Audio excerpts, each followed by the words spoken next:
Welcome back. It is the 2024 Barclay Cup in Greater Western Sydney in Penrith, brought to you by Baseball New South Wales and the Penrith City Council. I'm your host, Team Australia, six-time World Cup representative, Amy McCann. Joining me in the booth for an all-Amy commentary extraordinaire. It is three-time World Cup left-handed pitcher, Amy Cannington. Welcome. Thank you very much. It's great to be back. We've just seen this morning an amazing game by the Barclay Ballers. So it's exciting to get to watch them and call them play again. It is today. We have the West Coast Rays up against the Barclay Ballers again, as Amy just introduced. The West Coast Rays were... This is both these teams, the second game of the double header on day 5. This is the middle game, the Thursday afternoon matinee, if we will call it that. And today, this morning, the West Coast Rays up against the Jacinda Giants. It was a cracking game over on the back diamond. Those two teams were 3-1. So whoever won that would go to 4-1. It was the Jacinda Giants who took it 15-13 in a very, very high-scoring affair.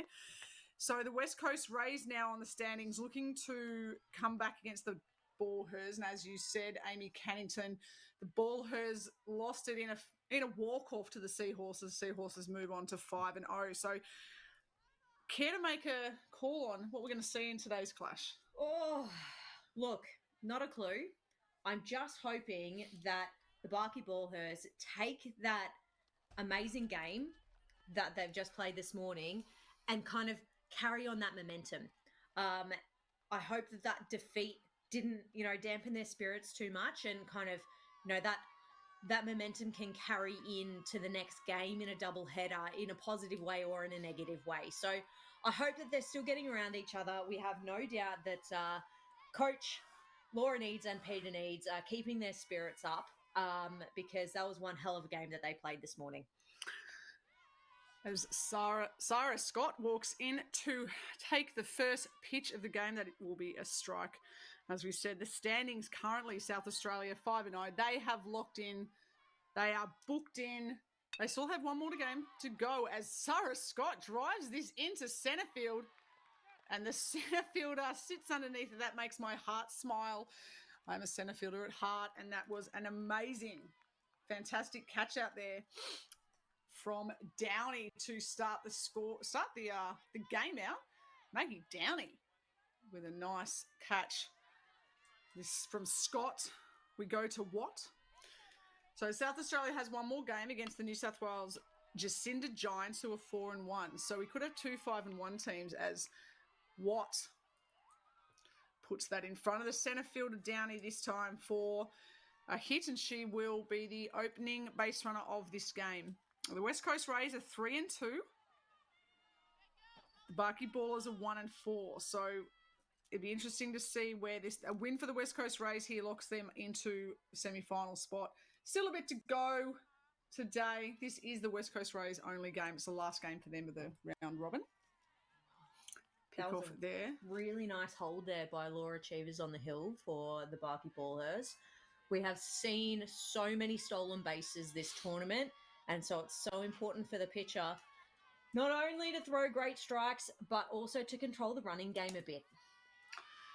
Here we have Morawick with the red gloves, the red sliding mitt. Oh, I'm loving it. Morawick from the Kalamunda Rangers. She's an OG, Morawick. Wow. And all 3. I feel like they're kind of rock stars, those They are, and we see that just Zavik takes something off that. That could have very well been a run there, but Zavik at third base stops that. Runners on the corners now as Morawick advances. Great stop, though, by Zavik. That ball was hit hard down the line. As a left-hander, I haven't played a lot of third base, but shocking, I know. But that's a hard ball to get to. She did a great job.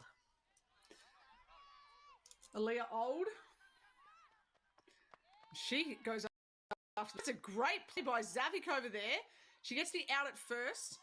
But what will cross the plate for the first run of the game? A nice start for West Coast Rays. Leah Old with an RBI. She'll run back to the dugout. She'll get plenty of high fives as Morowick goes to second base with one out. Zavik looking like an old hand over there. She picked that ball up cleanly, checked home, saw she didn't have a play there, so then fired one over to first base. Ball just getting away a little bit here from a bit of a mixture here from the ballers coming out in this first inning. There's already a lot. We feel like we've only been on air for about 30 seconds. We've already had 4 batters and a run and 2 outs. And that's just chopped again to Zavik. She fumbles. She fires. She stretches over at first base. Cara Cassidy. We saw Cara Cassidy absolutely on fire at shortstop in the previous game, involved in 2 of the craziest double plays you'll ever see. And she stretches. West Coast Rays 1-0. Barclay Ballers will go back and see if they can answer back in the bottom of the first. Whew, Amy to Amy. These games, there's a lot going on in these games. There really is. That was a cracker of a first inning. I mean, the West Coast Rays came out firing, but the Barclay Ballers made some great plays. 2 awesome plays there by Zavik. An awesome stop as well. They call it the hot corner for a reason. It was absolutely the hot corner just in that inning. Hey. I call it the not corner, which means I'm not going to play there. Spent a lot of time at shortstop. That was enough for me. It's tough. But you're lucky you're left-handed, so we push you away from most of the positions. Well, at least the left of the left side diamond. Certainly not pushed you away from catcher. Amy, a state national championship winning left-handed catcher. Kelly Mandy, another left-handed catcher. I think Jen Beacom likes to think she's actually got a catcher's glove. Oh, that makes Howard. nice. What is it about Victorians and left-handed catchers in women's baseball? It's something in the water down here. We like to do what they tell us we can't. We can't. At the moment, we are going to see the Ballers come up to bat. Glenhill, Way, and Cassidy will be the first 3 batters. We have Aaliyah Old pitching to Miley Watt. We've seen both of them in the battery. Miley Watt was fantastic the other day, throwing down first and thirds, executing. Aaliyah Old, we've seen her with the bat and on the mound. Definitely, yeah. She was on the mound the last game that we called for the West Coast Rays, and she was impressive.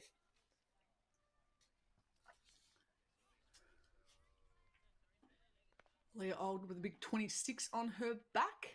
She was born on Australia Day, so she gets a big celebration, I guess. Well, January 26th.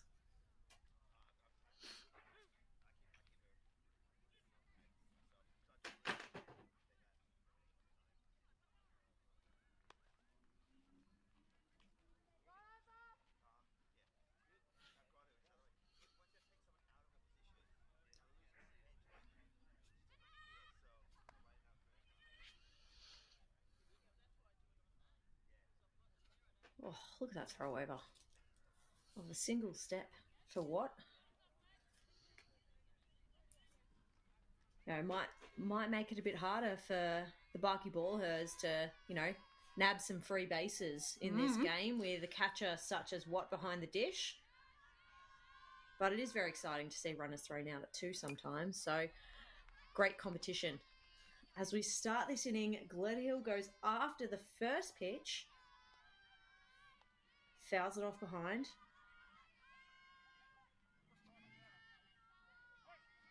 What's your thoughts on your leadoff batter hitting the first pitch? Well, she's hit the second pitch there, and a ground ball to the shortstop, who comes across and fires for a tidy first out. It's interesting. I guess there's a lot of batters we used to play we know that would never swing at the first pitch, and so you just have to throw off that strike.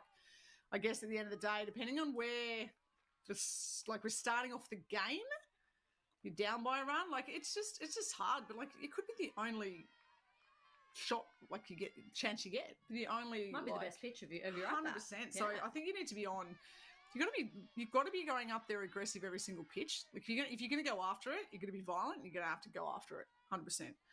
As Way leads the team with walks, with 5 walks, also equal leader on stolen bases for the Ballhers. So she gets on. Expect her to run.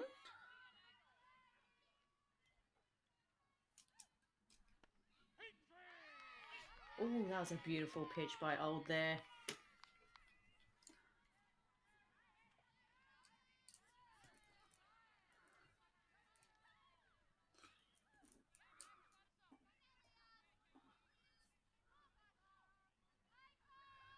Leah Old from the Rockingham Rams.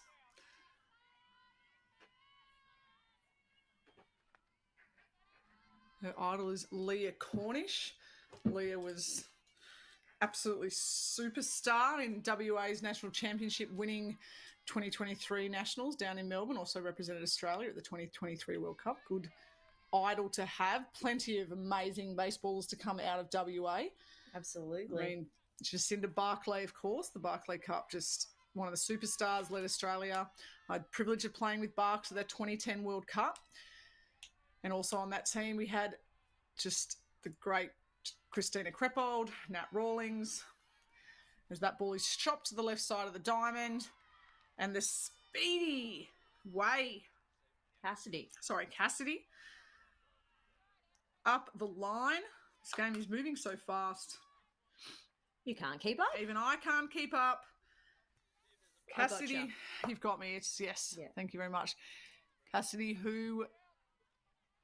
You can see the speed of her up the line. That's exactly why. We see the speed of her up the line, and we don't have any information on Cara Cassidy that I can see, but I would bet $1 or $2 that she is a dual diamond sport player, in that she is a softballer as well. As this ball gets chopped back, just gets past the pitcher, Burnett is racing up the line and beats the throw. Cassidy will stop at third base. Good call. So Burnett the burner. I'm going to come up with a nickname. Currently, Jess Burnett leads the team in stolen bases, runs, RBIs, hits, and she actually has the team's lone home run. Whoa! She's reached again. So Burnett is... Whew. You see Kanagaratnam, who was at the Little League Girls Nationals in May. She is now at Barclay Cup in September. No, we are in October already. Where has the year gone? Too many commentating gigs for you this year, Amy. Too many. I tell you, it just goes. The year just goes so fast. It's like it doesn't. It's still 24 hours in a day. It's still the same time. It just feels like it's going faster. Ball is knocked down in the dirt. Kanagaratnam from the Boomers Club. Great stop there by Watt. You would say with Speedy Cassidy on third base that she's just saved a run.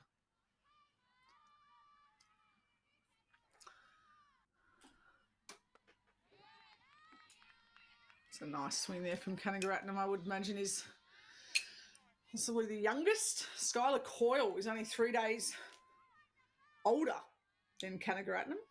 Could be the 2 youngest players at the tournament. Leah Old's got a smaller strike zone to pitch to than it would be if Kanagaratnam was pitching to Old.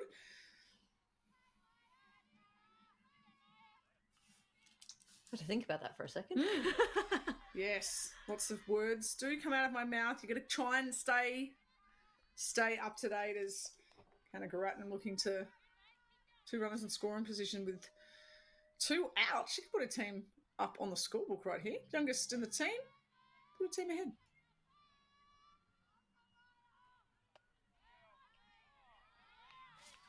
Just outside. And she takes ball 4. What a great at-bat there by Kanagaratnam. Swing and miss. Left a couple of pitches that weren't strikes. Fouled one off. Worked herself a walk. Now, the Barky Ballhers have loaded bases in the bottom of the first.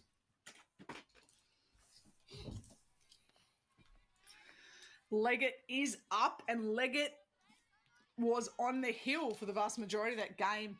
Absolutely held her team, did an amazing pitching performance to take it to the Adelaide Seahorses, who just got there in the bottom of the sixth inning, a cracking game. So Leggett, she needs to be so proud of what she did in that first game on day 5.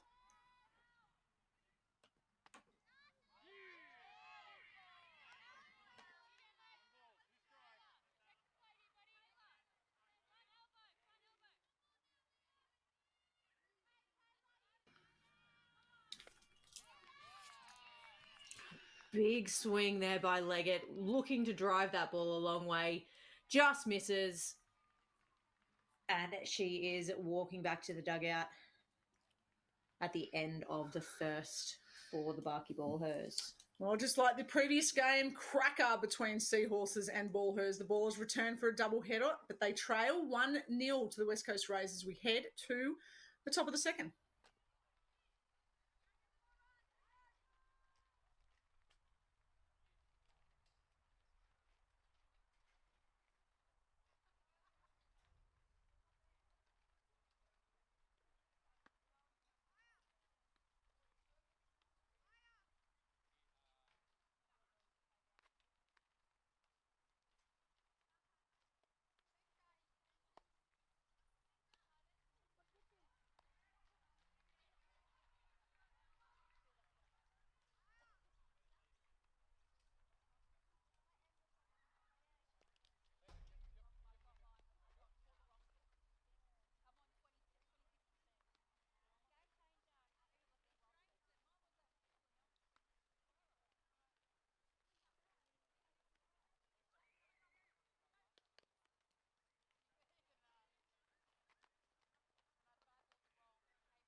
Welcome back. It is the top of the second. It's the McKillop Baseball Club. It is day 5 of the Barclay Cup, the third edition of the Barclay Cup. In honour of Jacinda Barclay, I had the privilege of playing with her, against her, getting to know her.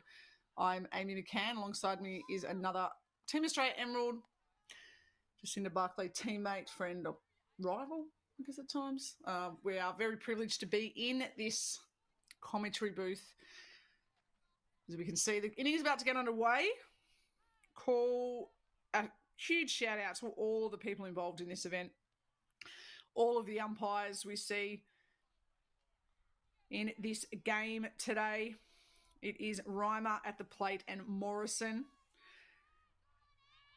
who is in the field. Naomi Bates is the scorer. We'll get to the orange cutters, the groundskeepers, and all the other volunteers soon. That first pitch to Emerson Padfield. Emerson Padfield, another one from the Little League Nationals to the Barclay Cup. Emerson and her sister contested the Monet, her sister. They contested that event. And Emerson Padfield from the Corinne Cats Baseball Club, who hosted last year's Barclay Cup. Padfield Emerson now wears 7 in honour of her sister, who's not here. So lots of good things happening for the Padfields. Well, I'm just having a read here that Emerson Padfield started playing because her parents grew up playing. So it's baseball's in the family. Love it. My parents did not play baseball. My mother played tennis. I spent a lot of time around tennis courts. And then I started playing tennis myself and then just hated having to hit it in a thing. I just want to hit it hard. I didn't want to hit it hard. My dad was a bowler. He used to tell me he was a specialist number 11 batsman. So not sure where I got my talents and skills from. I'm not sure. I think I got my strength from my dad and maybe my skills from my mum. Not sure. Where'd you get your left-handedness from your parents, clearly? Yes, from my father. My father is a fellow lefty. We'll take over the world one day, us left-handers. No, we won't let you. Well, I mean, the whole world is right-handed, so, but we're just doing it slowly, and we're pretty clever, so we'll get there. But I believe that sporting ability was from my mother. There always was quite a lot of jokes that my father was the orange boy for the football team. So the orange boy. No, it's as we see Padfield.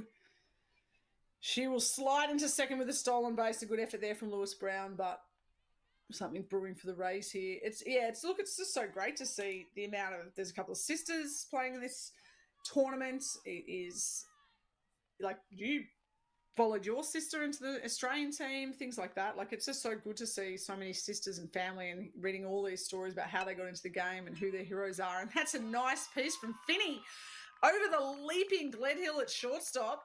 That'll go into centre field. They are going to send Padfield as the throw comes into the plate, but it's too late.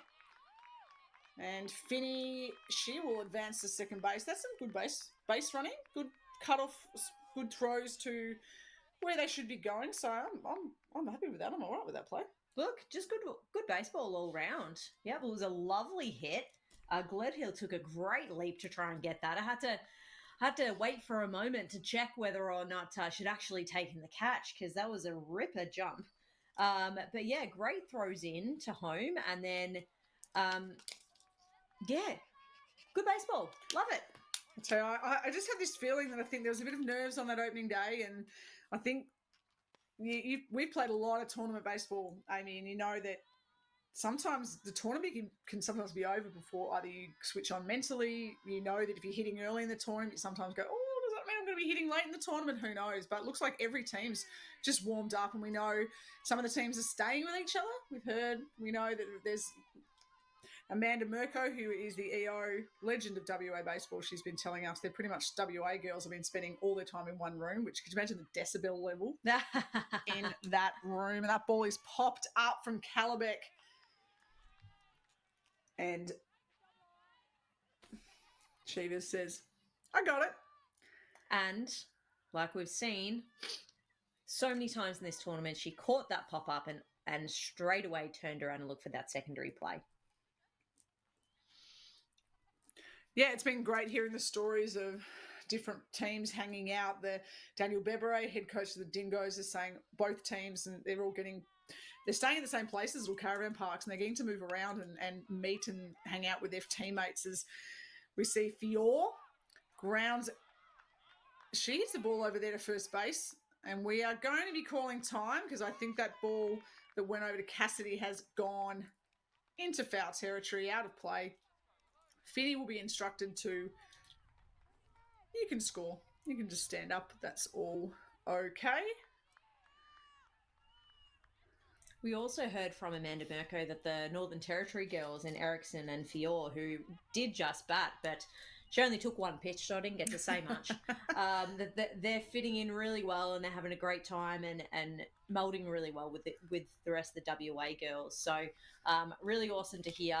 And it's just another positive about this tournament that these players from the Northern Territory who have come in and haven't known anyone in this team have been accepted and have been welcomed into this West Coast Rays team like their family. So really lovely to hear that from Coach Mirko. And it's, just part of the spirit of this tournament. Score moving out to 3-0. West Coast plating 2 in this inning after Padfield walked and scored, and Finney scored on that error. 2 down as we see Willow Colgan is up to bat. And that is hit on the ground. Fired across the diamond. Unfortunately, Cara Cassidy, she was the one delivering them from the left side of the diamond in the previous game. She is now at first base. She can't get that throw from Gledhill. And that will mean Colgan will keep the inning going with 2 out. Zoe Applin coming up to base. We'll see Zoe Applin, how the Melville Braves batter, who is on debut here, how she can keep this inning going, keep ticking it over to see if they can get Suffle. Oh, and that's a nice pick, a nice dive. Oh, nice call by the umpire there.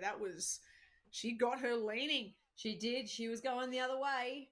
If that throw had just been a little bit closer to the base, I reckon they would have had themselves a pick off. We haven't seen a pick off, have we? Like an out pick off? We haven't, no. We see Colgan take advantage of that next pitch, and she is at second base.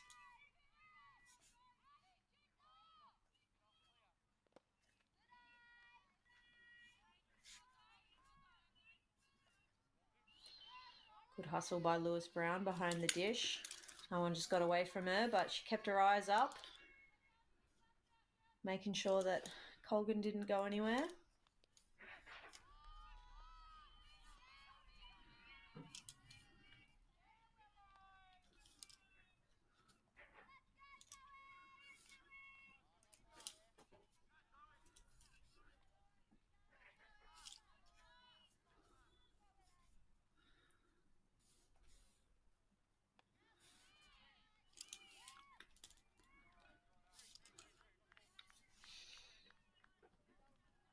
The umpire says, no, we play 4 in this game.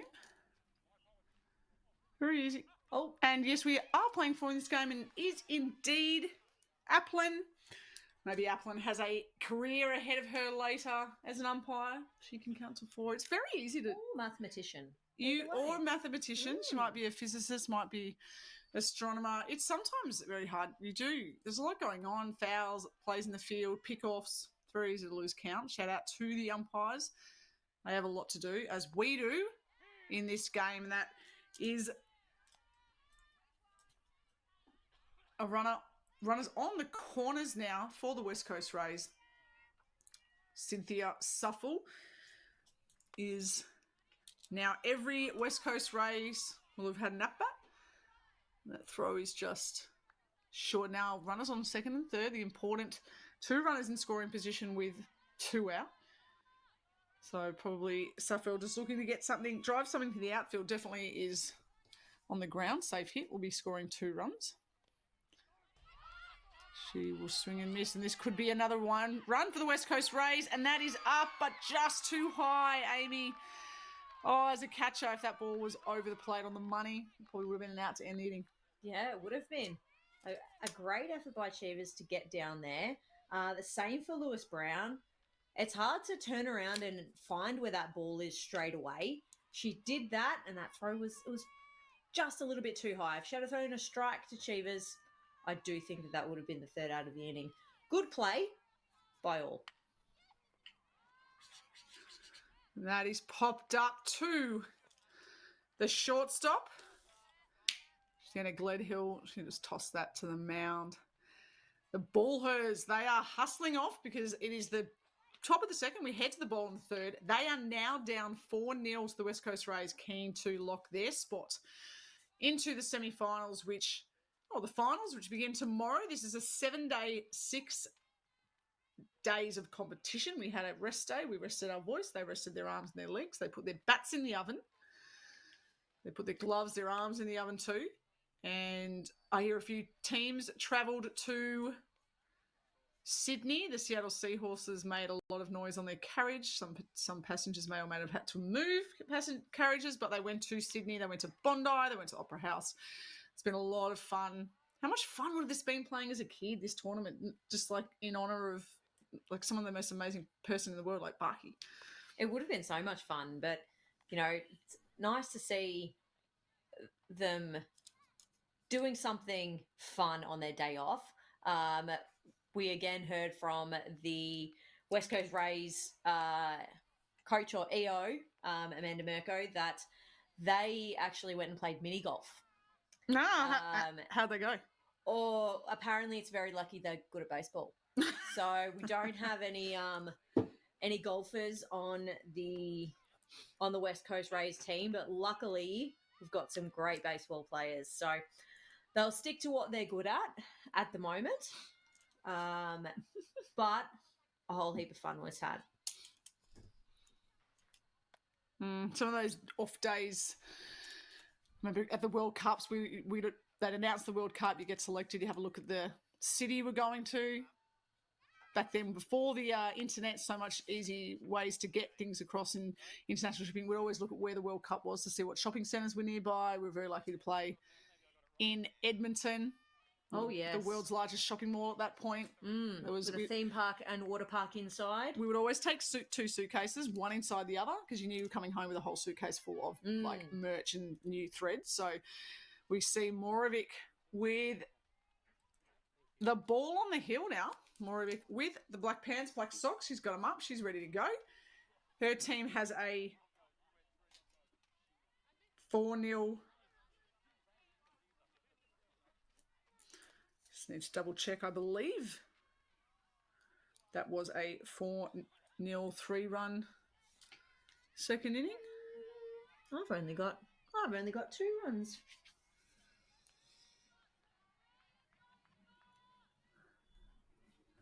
Oh no, you are right, because Colgan scored on the wide pitch. Padfield walked on to open the inning. She walked after walking, so she scored after walking. Finney scored after hitting to centre, and then Colgan scored on that wild pitch. So I do believe it is 4-0. Scored, I say 3-0, but everyone here doing a great job. There is a lot going on in junior baseball. I found that in the Little League Nationals. You can't look down. But as we look up, it is more now pitching. This is Bree Zavik up to bat. And looks like Alia Old has gone to centre field. So a straight swap there.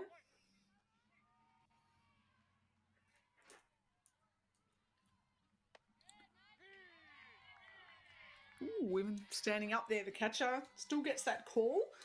Like, it doesn't matter if the catcher's standing up or standing on their head, as long as it goes through the strike zone. Sometimes it can. Zavik is tall as well, so. She goes through, has to swing at that one. Same height, yes.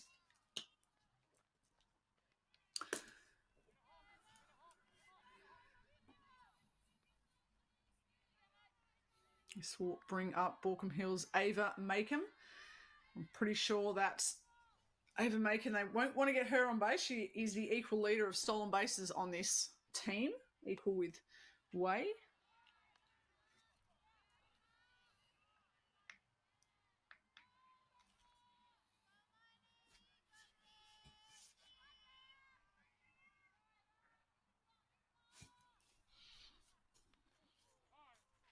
Ooh, and that one gets her in the arm. Up to first base she goes. Oh, I heard that one through the camera feed. Yep, so did I. I wasn't even looking at the screen because I was checking the score of the back diamond, and they are in the same stage as we are, the bottom of the second inning. It is Cinder Spirit versus Victoria Dingoes. Cinder Spirit is up 2-1 of that game, and both those teams have 2 wins. Cinder Spirit actually has a double header, so if they win this and win the next, it's good. Victoria Dingoes really need to win this. Each team will play 6 games, so Dingoes need to get to 3-3 to give themselves a chance of playing off into those top 4 finals positions. Everyone will keep playing, but we will be bringing you on day 6 and 7. There will be first versus fourth, second versus third.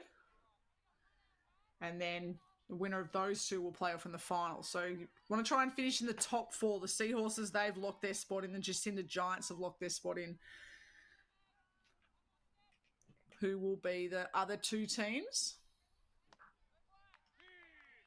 Just like the Major League Baseball season, this is going down to the wire. This is like game 162. It's day 5. Can sometimes feel like that in tournament baseball, can't it? It feels like you've played 162 games. Maybe not at these girls' age, but yeah, I think the older you got in your career, day 2 could feel like day 162. But it was always funny. You'd play your tournament, whether it was 2 weeks at the World Cup, 10 days in the Nationals, whatever it might be. Like you'd get yourself up, you'd pop your legal candies, and you'd the day you go to the airport, you're like, oh, actually, I feel like I could play again. You feel like the best the day at the end, and that's chopped by Everett. She will strike out. So the hit by pitch to Macon is the runner who is at second base with 2 out, and that will bring up the catcher, Lewis Brown. Yeah, it wasn't until you got home and you kind of sat down, then you'd feel sore, but I remember at the airport and you'd be going home, you're like, why do I feel so great today? Why didn't I feel like this yesterday? Absolutely.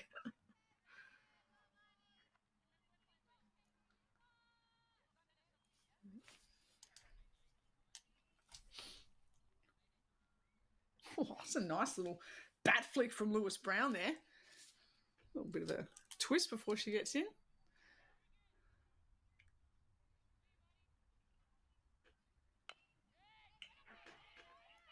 It's a nice chop of the ball. Bit of a fumble there, but she will tag the runner. I think the ball might have gotten away, but no, the umpire is going to call her out. I think the ball got away, but I think she might have picked it up and still tagged her out. So as a runner, running from second base to third, you never want to run into the tag to end the inning. You want to make that third base and make that throw over. But as we said, this tournament is all about opportunities and learning. And she will learn that. And we will go to a break here in the bottom of the second. West Coast Rays up 4-0.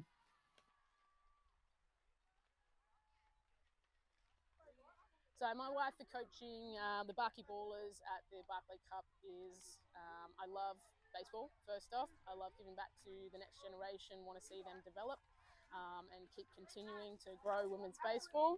And the biggest thing is for Jacinda Barclay. I think it's really important that I am a part of this tournament. It's all the healing process for me still, and really important for her legacy to continue to share her story and the type of athlete she was, but also the type of person she was with our team.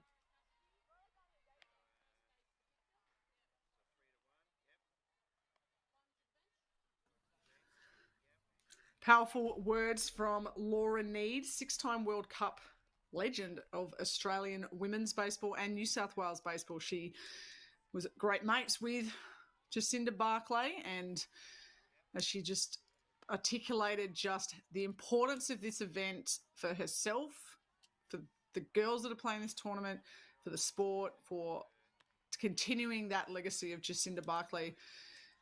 Just really tugs at the heartstring, that video from Laura Needs. I'm Amy McCann. Alongside me is Amy Cannington. We had the extreme privilege and honour of playing alongside, against, and getting to know Jacinda Barclay, and just hearing those words from Laura about this event being the healing process for her, just being able to, just her love of baseball being coming back to each of these. She's an OG from this event, something you can relate to as well, Amy. Absolutely. I mean, this tournament is just, it's not only important for development of Australian baseball, but it's important for development of friendships in Australian baseball. You know, it's so hard to get to a World Cup and not really know the people that you're playing with. So even these girls, they all know each other. They all talk to each other outside this tournament. And when it gets to be their turn to be playing in these tournaments and playing for Australia, they're going to have that leading edge because they already know each other and they've played against each other for so long that they're already going to be a closer team than the opportunities that we had. Yeah, you're seeing that now. Like, we've spoken about some people during the week. Your players now, your Maddie Irwins, your Jen Beacom's, your Jazz Bentleys, all these players, you saw a lot of them at the World Cup. Lily Kavanagh's, they're all in their early 20s, and they played against each other at Little League Nationals like near on 10 years ago. And so they were all bonding at that Little League age group, whether it's 10, 11, 12, 13 to 16 here. And they, as you said, they rock up to a World Cup last year, and we would rock up to a World Cup. And I remember my first World Cup with Barky, I'd been in a camp with her, but outfielders and pitchers not always together. And you rock up, and sometimes you're meeting people for the first time who are on your Australian team, and you're in another country, and you've got to quickly play with each other. And it has changed since then. There are more tournaments, more opportunities, but these girls are like best mates. Like, they've got best mates in the state. Like, it's just, they look forward to these events, not just for the baseball, but for everything else. The mini golf, the trips to Sydney Harbour, They're hanging out with people, with each other after, back at the caravan park. Exactly right. And West Coast Rays, Sarah Scott, she has led off with a walk, and she leads their team with 7 stolen bases. So, yep. And they say, Cara Cassidy says, you're going to stay at first base. Cara Cassidy, this is the 3rd position of the day so far. We saw her at shortstop in the first game, 2 double plays in that first game. It was ridiculous. The 4-2 to 6, and then the 6-3, 3-2, and that's a second pickoff. Crazy double plays, and then she was at first base. Now she's on the hill. Sarah Scott leading it. Miley Watt is leading the team with a batting average. So chances something's going to happen here for South Australia. Sorry, for Western Australia. Things have already happened for South Australia. They are 5-0. They don't need anything else. Yeah, I'd say they're pretty happy with their results so far. We do, however, also see Jess Burnett coming back into catching. That ball is chopped down the line. Pick it up, foul. Oh. Good. Oh, and she's knocked it back in. That's, the umpire still has his right blinker on. He says no. That was one of those nasty ones. It was just rolling on the line and on the line and on the line, Yep. and they waited, but it just did not She go wanted out. that foul, but the umpire said no. I'm gonna. It's tough, those plays. You're willing it to go. Sometimes they spin foul, and then it's hard. You just want to like toss it into foul territory. Hope you get a good call from the umpires. Morwick. She leads in walks and runs on this team. Great take there by Burnett. That was well outside.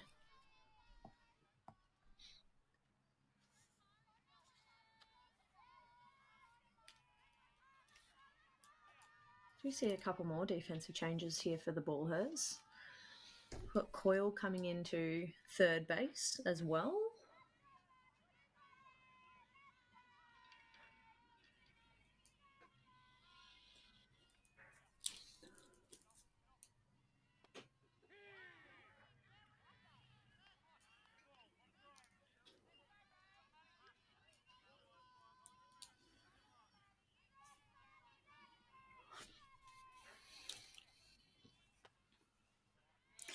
Oh, that's a nice check swing at the top of the zone. They're just going to check.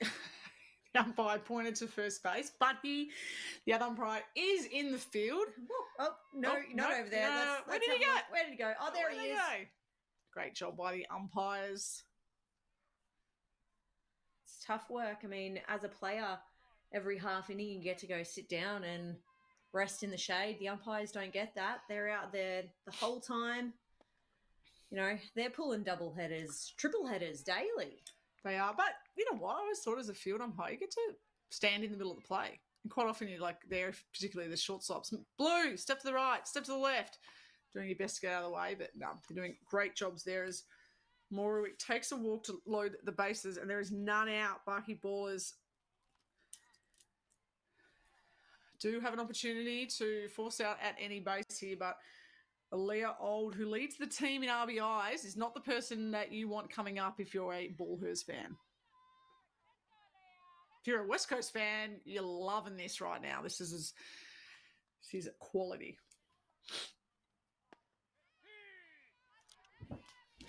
Lovely pitch there by Zavik.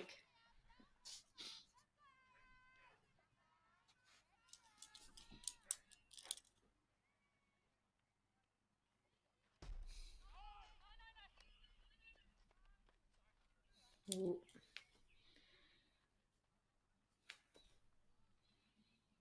Sarah Scott chose not to go on that pass ball.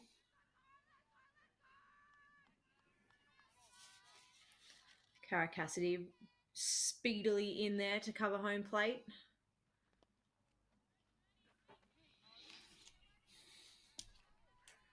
Strike 2 on Alia Old. Could a strikeout here with any runs? Just get a double play to end the inning. Just that easy. It's just that easy. Possibly 2 pitches away from the end of the inning. And that will get to the backstop, but Sarah Scott says, whoa, Nellie, I'm not running. Nellie is not the name of Sarah Scott's horse. She actually is a show jumper. She Pixie, jumps, isn't it? It's Pixie. She does have a new horse. She's a show jumper, jumping around like, yeah, I don't even know how high. I don't know if I want to be jumping a meter and something on a horse, but that's exactly what Sarah Scott is doing. It's, yeah, amazing what she does with a baseball bat, but also with a show jumping horse. And as you said, it is Pixie, but a new horse is Dolly. And she is going to score the first run. Zalia Old has put that just past the third baseman. 5 runs is now the deficit, and that's nice from Jess Burnett. Just calling time, just going out. Are you good? You're all right.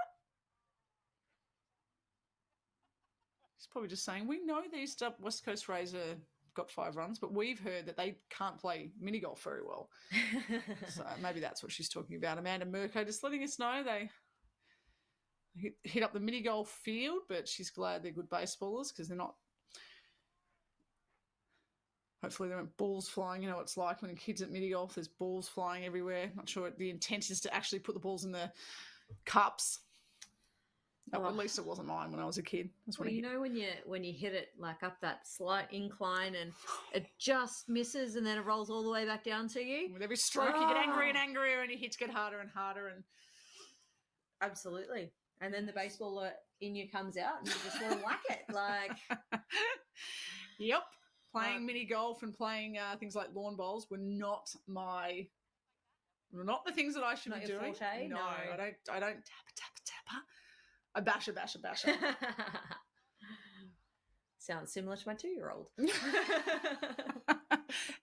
it's a fair comparison. Yeah, I think your 2-year-old's probably eaten as many lollies this week as I have here.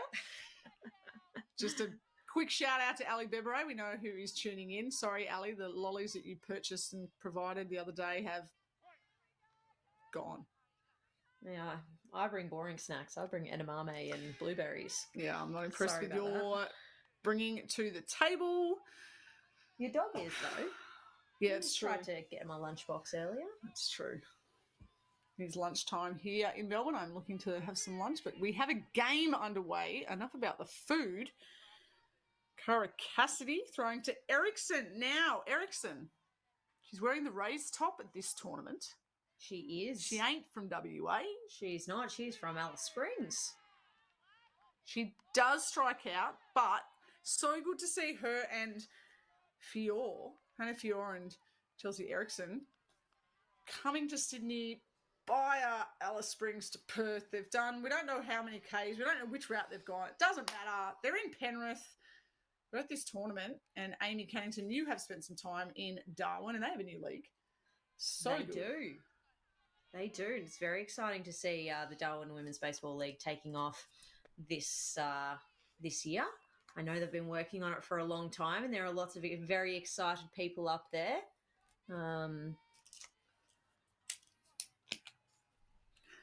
The teams are the bomb. I'm all over the Green Ants. I hope the Green Ants aren't all over me because I've heard they are not very nice, the little tiny ants. The women's players, I've heard are lovely. The little green ants aren't very nice as that ball is foul. But the little ant on the logo is so cute. It is. I want one. Look, I don't think I'm on the Barras train. The teal Barras. Ali Bebre likes the teal Barras. There are the Cyclones. And the Stingers. The Stingers. It's all about Australia. Everything in Australia is trying to kill us, whether it's a snake, it's a spider, it's an ant. The ants are trying to kill us out here. This country. We love it. This game. Emerson Patterson. We do. We heard Laura Needs talk about how much she loves baseball, and everyone is loving this event. I love this event. We do wish we were there in Sydney, but powers to be. Things couldn't line up from all ends to get us there. But we went 2024. We've been through COVID. We're from Melbourne. I know what this is. Technology. Set us up. We have a spread of monitors, datas, snacks, dogs, cats. Everything is happening in here. 5 screens today. We have 5 screens. and a device. It is there's a lot going on. As we see, Emerson Padfield will take that walk. One run in so far this inning. That was Sarah Scott. And we just had Watt across the And plate. Watt, yes, second run.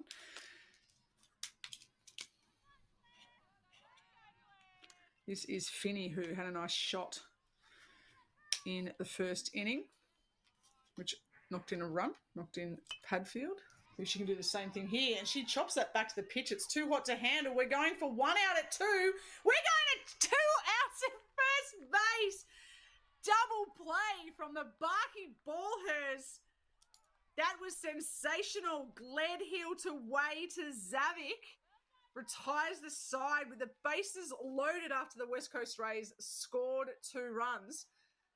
Double play. We saw 2 double plays turned by the Ballhurst. That was the more conventional double play, Amy. The 6 to 4 to 3, unlike the 4 to 2 to 6 and the 6 to 3 to 2 that we saw in the previous game. Follow along, keep up. The 3 double plays in 2 games. I tell you what is AMAC's A game of the day, and we're only halfway through a second game. Absolutely. That was a absolutely cracking play. Look, you would just call it a textbook play. That was, I mean, Cassidy tried to field that, as all pitchers do, and it comes back to you. But it got through. Way picked it up, passed it over to Gledhill. Gledhill came through, threw a strike over to first base, and ended the inning. Awesome play. I need a new highlighter colour for this. For all of these double plays that we are seeing. I don't know what I'm going to put down. I'm just, maybe I'll get one of my lollies from my lolly bag and just put it next to it. I don't know what's happening. I need to make sure we are talking about these double plays. This is just a reminder, this is supposed to be a participation-friendly tournament, and we know it is, but this isn't a national championships. But we know that they're playing to win. We are seeing national championship quality plays, though, aren't we? We are seeing amazing plays. We're seeing amazing pitching, amazing catching. Oh my goodness, the base running is phenomenal. And these are only players that some have only been playing for a couple of months. Yeah. And you know what? They're playing for a couple of months. Actually, we were talking earlier about how we think they're warming up this tournament. I think such is the progression. Some of these players haven't played a lot, and we know what girls and women's baseballs are. We are sponges. We just want to learn. I had the privilege last night. Aaron Whitefield came and helped out at the Doncaster Dragons Baseball Club. Aaron Whitefield, he's a friend of mine. He played with the Anaheim Angels in the majors. Bit of name dropping there. Bit of name dropping. He asked if he could bring a friend down to training. I'm like, okay, whatever, Aaron, cool, you're coming, I don't care. And he brought Greg Bird down. Greg Bird played with the New York Yankees. They're both part of the Melbourne Aces. So here we are at Doncaster with 2 major leaguers teaching how to hit, and we're just like, just tell us what you eat for breakfast and how you put your shoes on, and like just what colour underwear you, like anything they could tell us last night. I was like, this is the best. And I think we're seeing that here because I reckon the teams are getting better every day. They're actually absorbing and learning every day, and that's what it's about. Well, you go back to what Lauren Eads just said in that little snippet, that her goal for this tournament is for her players to get that little bit better each day. And we are seeing exactly that. But we're seeing them not get better every day. We're seeing them get better every at-bat, every ground ball, every pitch. Like, we are seeing these players develop so quickly. It's just amazing. It's all about adding, we talk about like adding stuff to your toolkit. Like you add everything that you can like absorb and learn. And it's not just the good stuff, it's the bad stuff. So when you deliver in a play, you don't deliver in a play, you have to kind of add all that. So if you strike out with the bases loaded and the down by a run in the bottom of the last inning and the game's lost, you'll get that situation again, or you'll face that situation again. And you put that in one pocket, you put that in your left pocket, and then you drive that run in for the winning run. You put that in your right pocket. You take all of this stuff. And I think these girls are doing, we never had this. I was playing But these girls' ages, I was playing against men in the winter in Sydney and playing juniors, and you just were playing with boys, stinky men, whatever it is. You just did what you could, and they get this opportunity to like just play Barclay Cup, to Little League Nationals, to Youth Nationals, to showcases, Women's Nationals, World Cups. Wish there was more and more regularly, but what they're getting now is amazing. Oh, it's driven. And that's just foul. This is Maggie Downey. But not only that, they're getting such good quality training before these tournaments. One of my colleagues at work knew that I was involved in baseball and mentioned that their neighbour was selected in the Dingoes team, and they had said to me that the parents have seen such amazing progression. This ball gets driven up the middle. What a play over there. That was fired from Isla Calabeck, the big number 4 on her back. We know she's got that great sliding mitt. She charged that, came up, wasted no time. You're at second base, you do have some time. She didn't. Pocket rocket Calabeck fires. Absolutely. To get Downey for the first out. This brings up Skylar Coyle.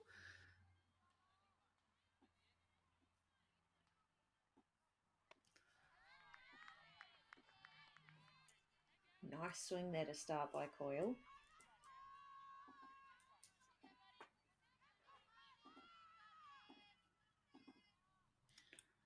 Skylar Coyle's first at bat of the game. They do bat through, even if they're not on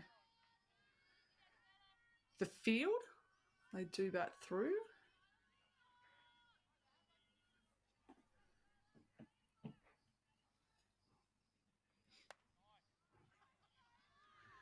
Just having a look to see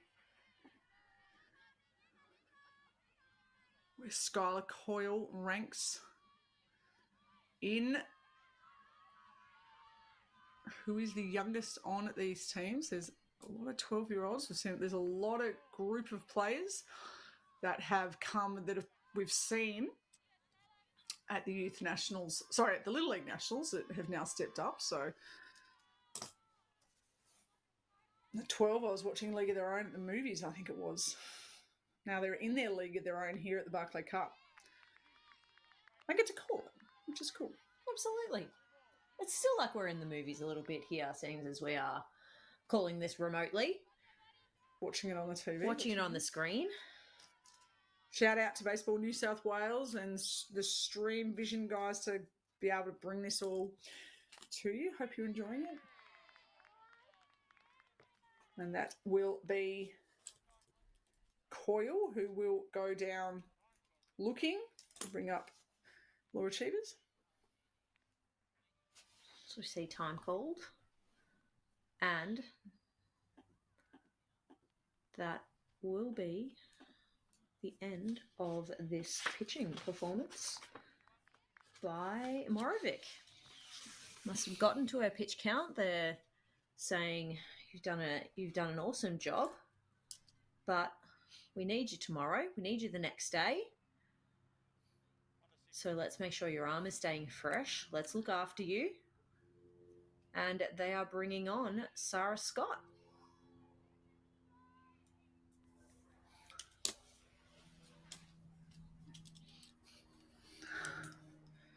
Andy Cook and Shane Oliver. Amanda Mirko, part of the staff of the West Coast race. We will just take a break while...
Whoa, we can hear the crowd is getting right behind Laura Cheevers here. We see Sarah Scott is now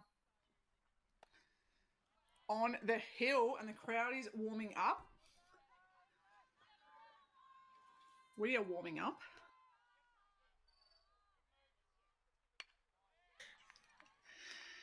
Laura Cheevers, she has hit that. It's just fallen into that right centre gap. Laura Cheevers kicking off a 2-out rally here. New pitcher on the mound, Sarah Scott. Kicks that over to the top of the lineup in Santa Gledhill. Morovic in her third position of the game, starting in centre field, going to pitching now at shortstop. Sounds like me. I might have done that a few times, actually.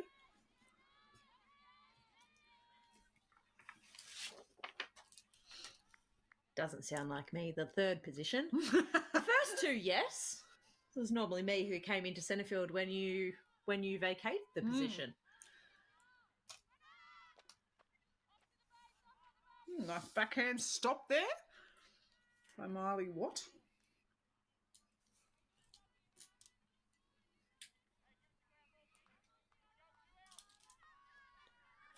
Cheevers does advance to second base.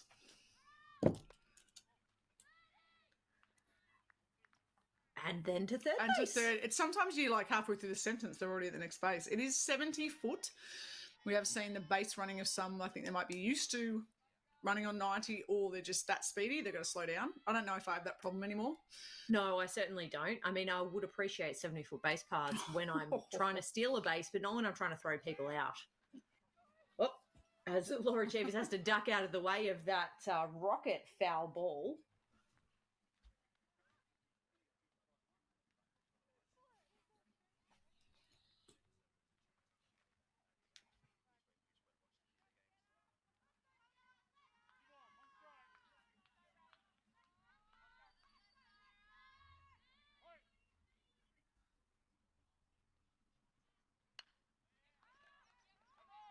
That ball goes high in the air. It's going to be a tough one to catch, and that drops in front of Erickson at right field. Scores a run.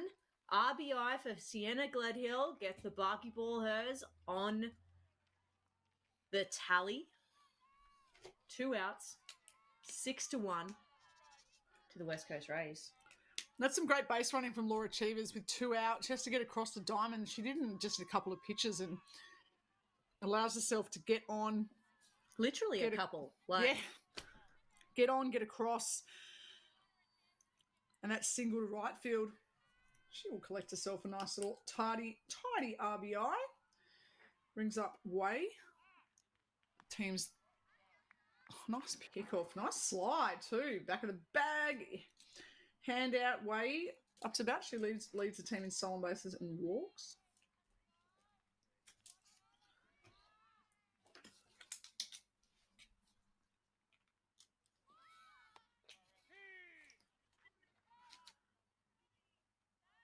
Not a bad throw there from Miley Watt. We saw some great throws in warm-up, absolutely. So, yeah, it's just that 70-foot base paths are killing the catchers because they just don't have any time to get the ball over there. Yeah, you're right. It helps out some things, but not others.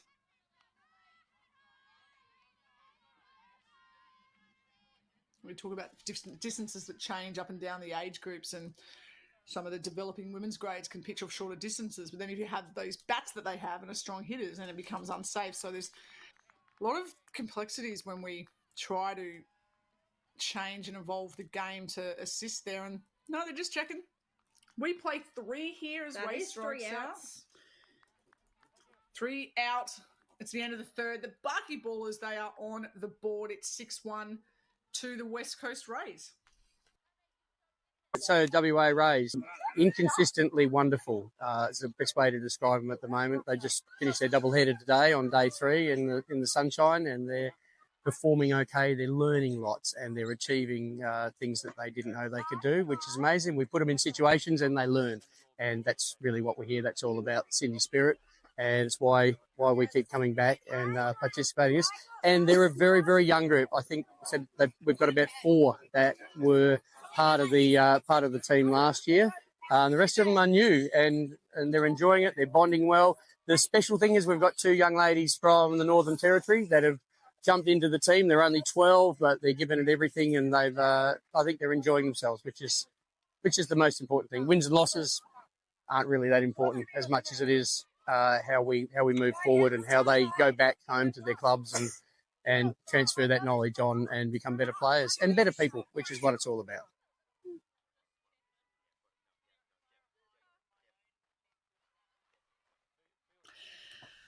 Absolutely love that video from the West Coast Rays.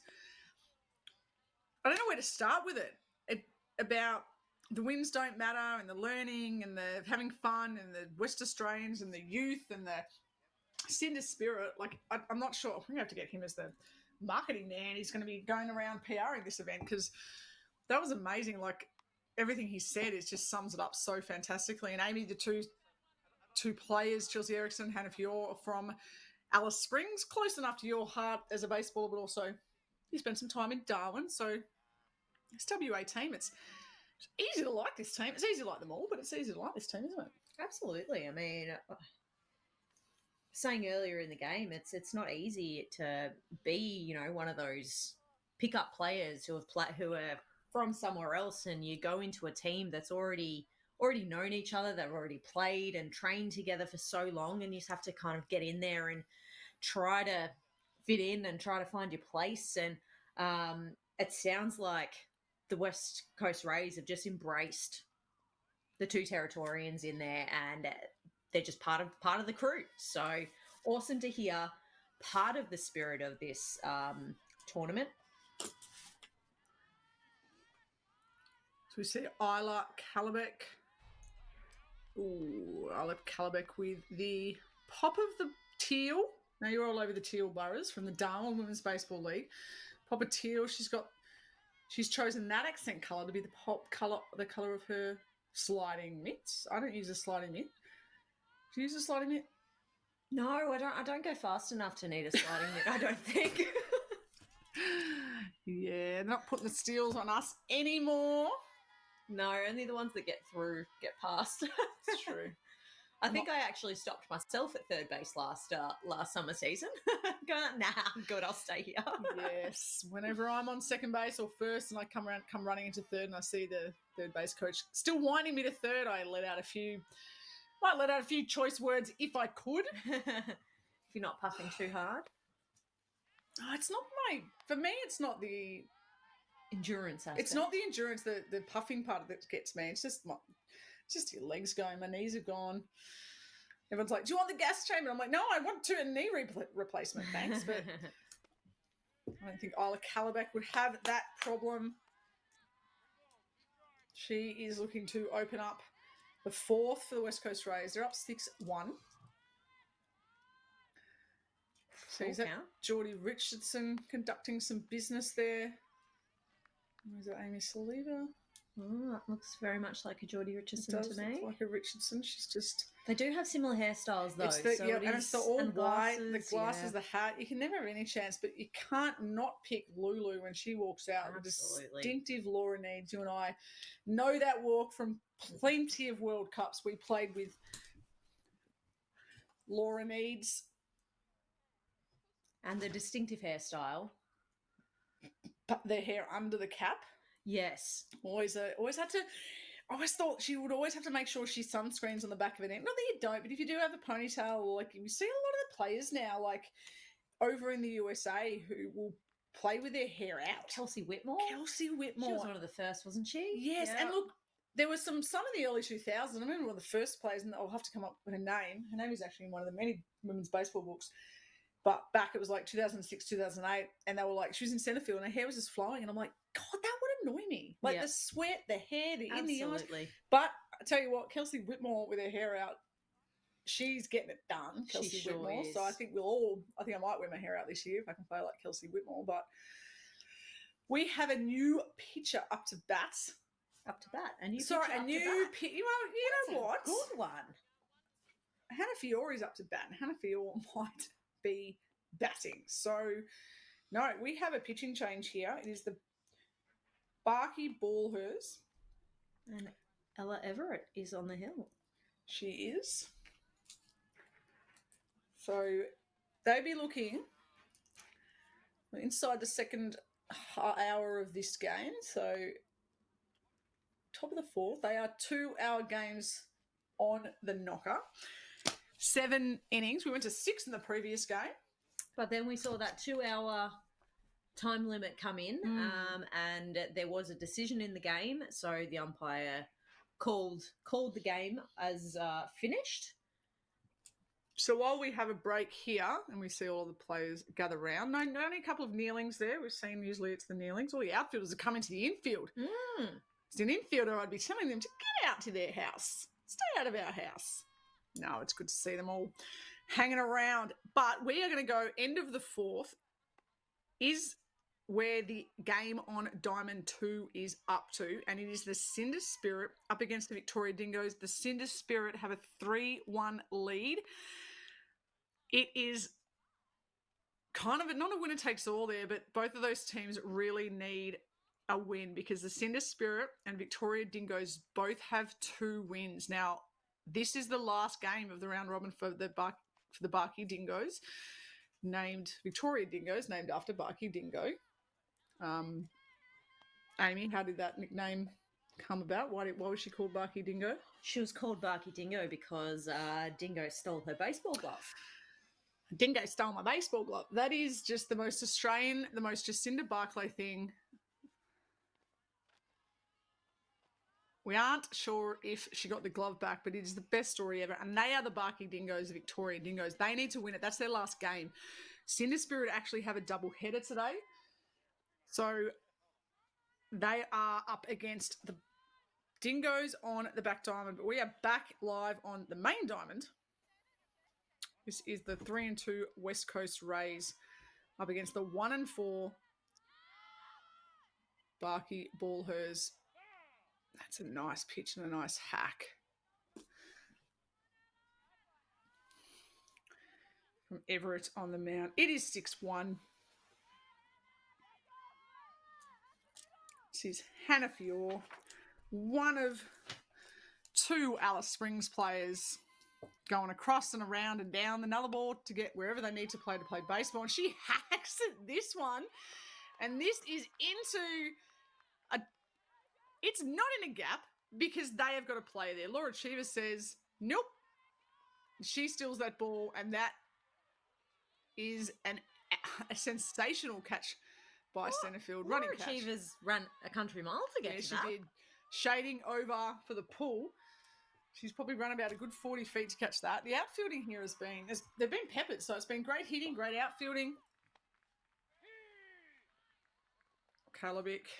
Ooh, good call by the umpire there. He's Lovely throw by Burnett too on the stealing Kalabic. Kalabic walking, and after that fly out by Fiore. This brings up Willow Colgan. She reached on an error and she scored on a wild pitch. She was the 4th run. 6 runs now for West Coast Rays. We are into the 4th, which means there is no cap on the amount of runs you can score in an inning. 6 runs you can only score in the first 3.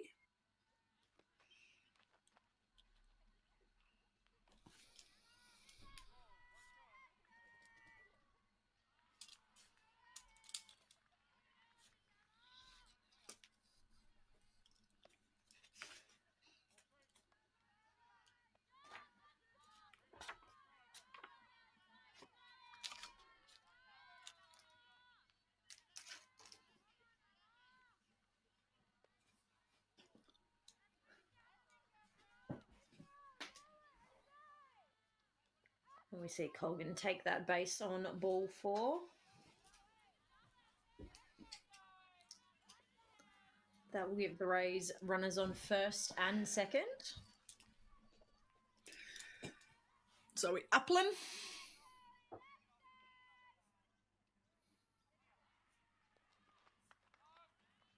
She just dances out of the way of that, as now there is a runner caught But great head first slide. This is where, at the moment where you slide in head first, you're safe. You just hook down. You have a big sigh. Collect your thoughts for a second, as Calabec just did. She was back by the skin of her teal sliding glove, but first and third still here with one out. Zoe Applin.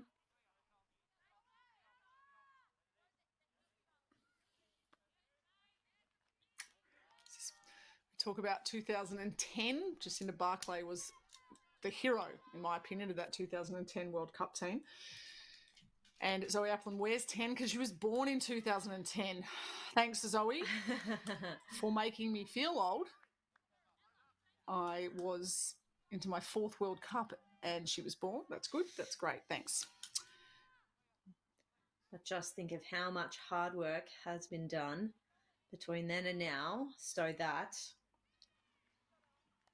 Zoe Applin has the opportunity to play in this tournament. Exactly right. Fantastic. She has a fantastic opportunity here to put the West Coast Rays further ahead.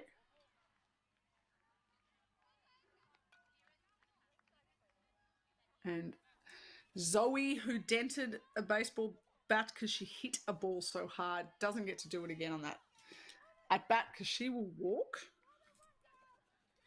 Shuffle. 21 will come up. Good regulation infield here. Loaded bases. Double plays on first and third inside the field. Short and second back. For those different ways that they want to try and get this double play.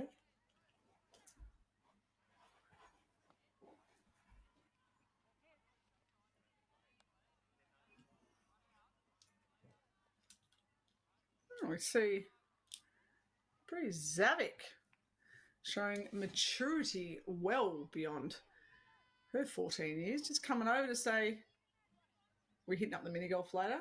West Coast Rays told us it was epic.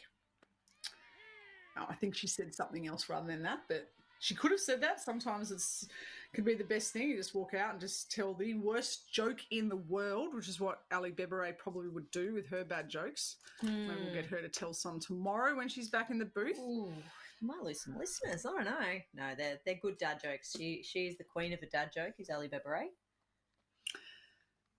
Sometimes you just need that.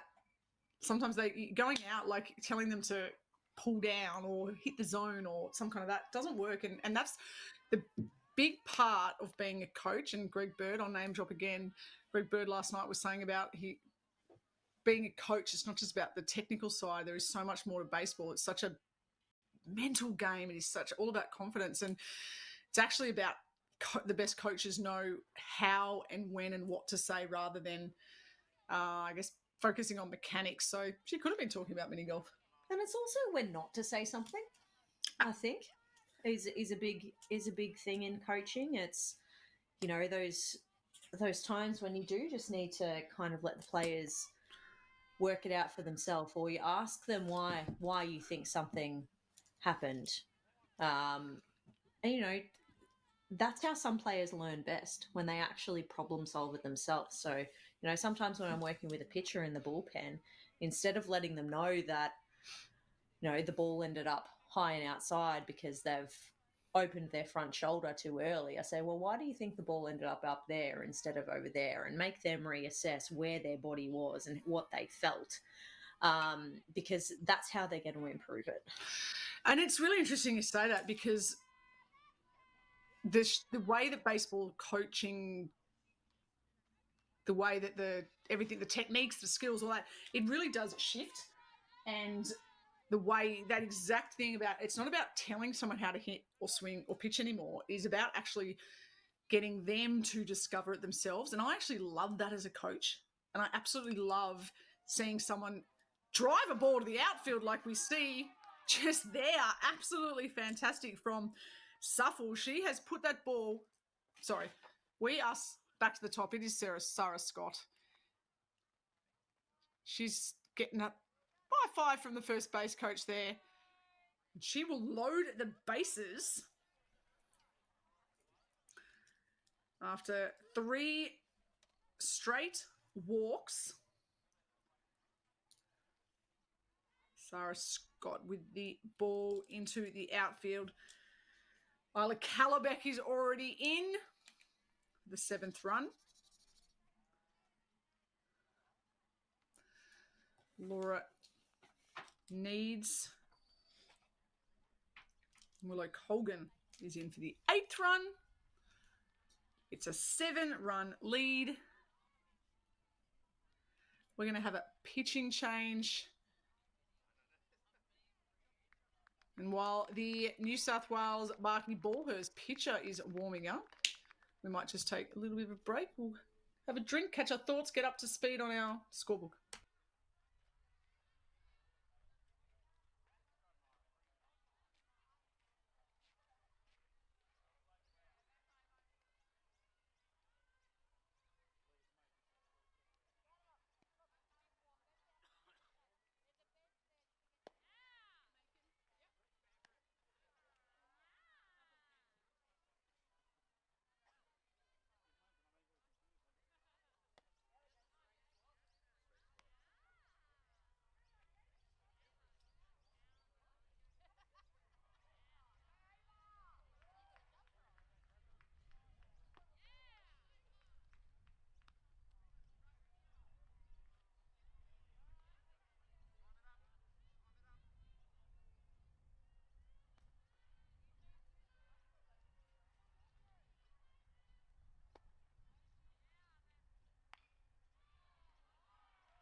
We're back here. It is the top of the 4th. It is 8-1, as you can see on the screen. Amy Cannington, 3-time World Cup representative for the Emeralds on the mound.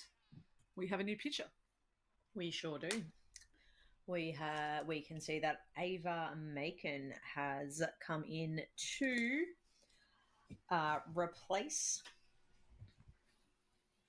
Ella Everett on the hill.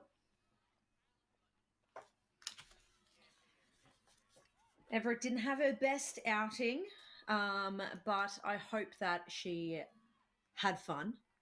That was always my goal when I was playing, and always a goal that I have for young players. She tried her hardest. Her team backed her, and that's the most important thing. That no matter what's happening in the game, that your team's got your back.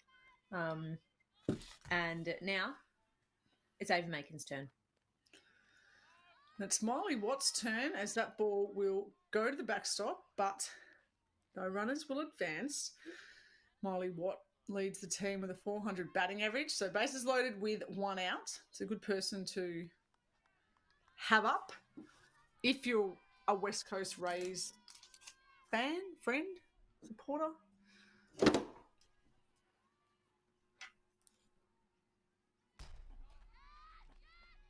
Ooh, straight back to us here in that run, and that is an out. She has her hands on her head. That's all right. We still have 7 runs that will be 2 out. I'd love to see the replay on that one. See what see if we could read Applin's thoughts as she was going down there. It didn't even really look like she was running hard. I think she was confused as to why she was running as well. But that's okay. We're all here to learn. That's what the purpose of this tournament is. And it's tough because that will go down. I love that foul tip symbol from the umpire, like bobble the ball and off the bag. They're my favourite symbols. But yeah, you're doing the actions. I am doing the actions. I am.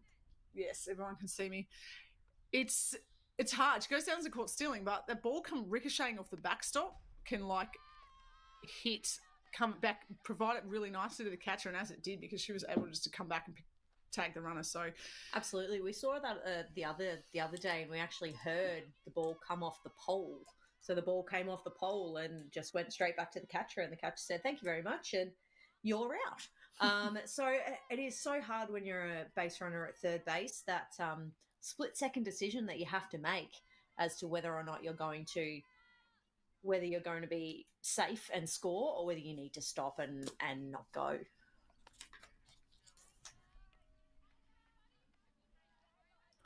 As what reloads the bases with a walk.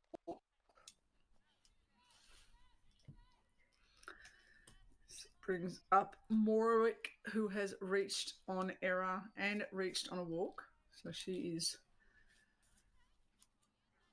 perfect bat on base percentage today. So she's got that red sliding mitt in use. See if she can put those red batting gloves to use.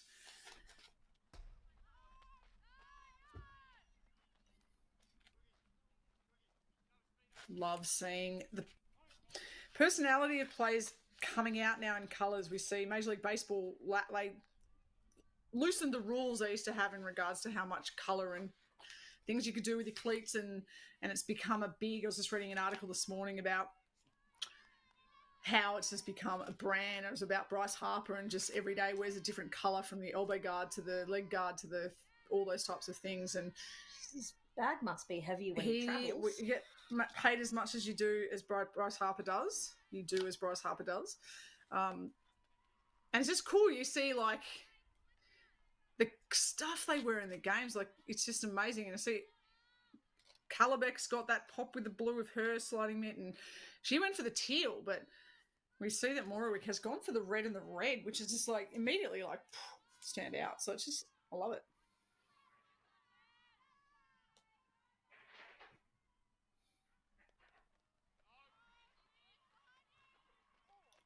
Oh, Burnett with the stop. I have a feeling that bounced and got her in the leg or something. It looks a bit painful.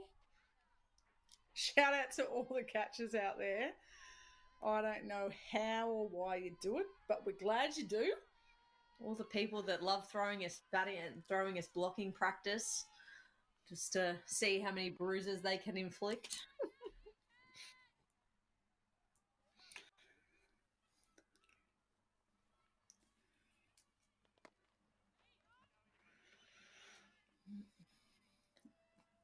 Moravik will trot along to reach for the third time for her today, and she will knock in a run. It's 9-1 to the West Coast Rays. Claire Suffle scores the 9th run. So we said there are no limits to how many runs you can score in the 4th innings onwards. So Barclay ballers will know that. They'll be looking to get this third out. Step on a bag is what you're saying in the infield. Any corner, any bag. It's like you're willing the ball just to go near any bag. Absolutely. Makes it easy for us. Some of the things we like to say. This looks like Macon's almost trying a little bit too hard. Like looks like she's just getting herself a bit tense. Now tense. You're using. I was trying to find the word dramatic that I was demonstrations with your body that the listeners can't hear. I can see it. I will translate it. I was looking for that word, and when you're pitching, you need to be loose and relaxed, because that's how you can replicate your action. And when you're nice and tense, or when you're really tense, you hold on to the ball harder, and then it makes it harder to use all of your muscles properly. You need to be a bit loosey-goosey, a bit like one of those air. I'm doing some more actions here. Car yard. More actions. You are doing the car yard blow-up. Yeah. Tall, skinny thing. You do. You need to be a little bit like that to make sure that you're able to use all of your muscles all in sync, all at the right time. So I hope Ava Macon can just take a breath and go and throw some awesome strikes. Like, we know that she can.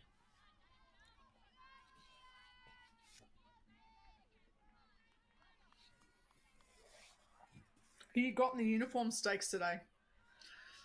Oh. I do like the multicoloredness of the West Coast Rays. The jury's still out how I feel about the Black Pants. I was just about to say,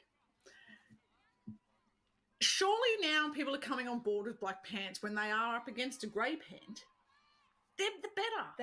They do look better compared to a grey pant. You're very right. White pants obviously always look the best, but from a cleaning perspective, as Macon gets a ground ball there that just goes through the infield, and we will see 2 runs score on that hit. I was hoping that one was going to go over to first base. But baseball is a bit of a cruel mistress sometimes, as we know. With 2 out, that hit scores 2 runs.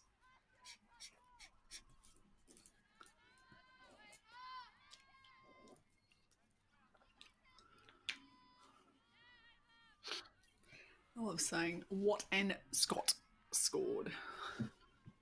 So it is now all ones on the board, is 11-1 to the West Coast Rays. They still have 2 runners on with 2 out here.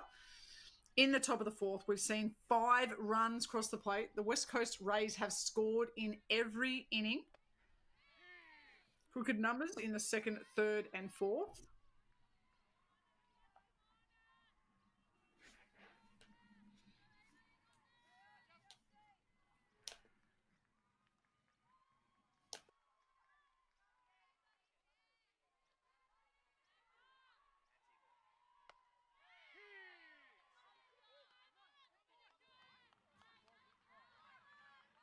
Nice pitch there by Macon on the outside of the plate. Erickson just stepping out of the box, composing herself, having to think what she needs to do. Keep her team rolling.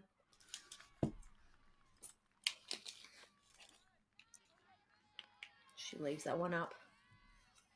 Good batting. Don't want to chase that one.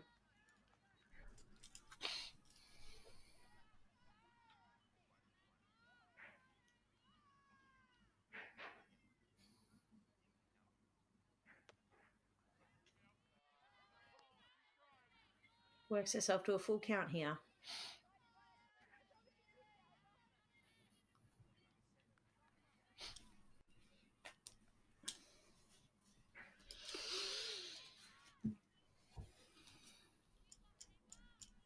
Big top of the 4th for the Rays. And she will go down looking. That is a great pitch. As you said, you big props for Ava Macon. Erickson goes down looking, and she was the 10th batter to come to the plate in that inning for the West Coast Rays, which saw them score 5 runs. They are now up 11-1. We will take a break and back for the 5th inning shortly.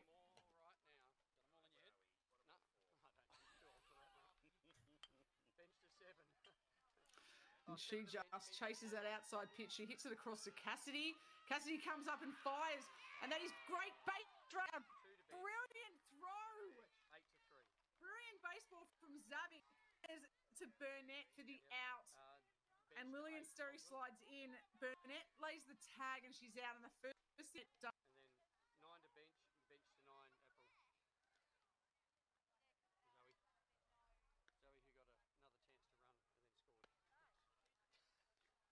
Zoe who got another chance to run and then scored. I thought she hopped. Oh? Did you mean when you said Aaliyah for 3?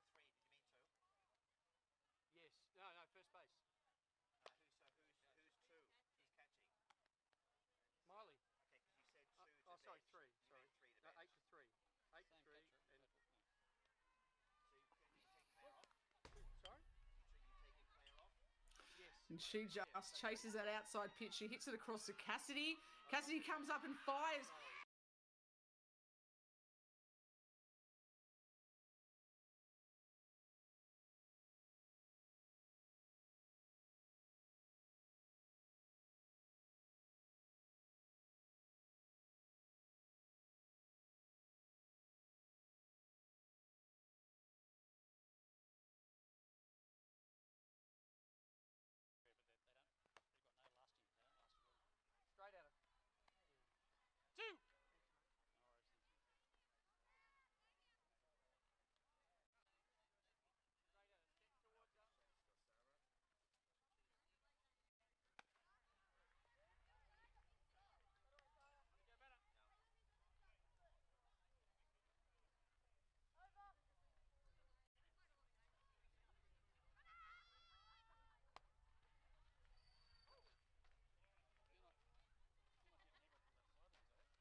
Welcome back here to this clash with the West Coast Rays versus the Barkly Ballhers.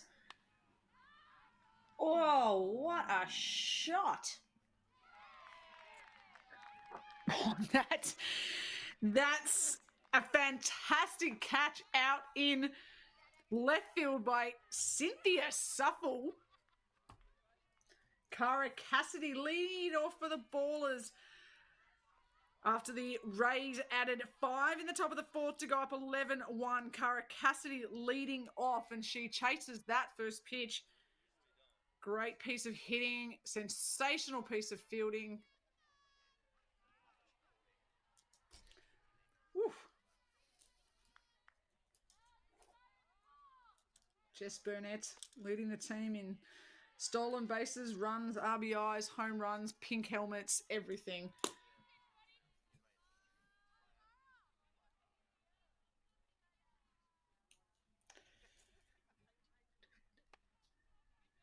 Two-hour games here at the Barclay Cup, or 7 innings. So I would hazard a guess that we are not going to get to 7 innings. We're in the bottom of the fourth.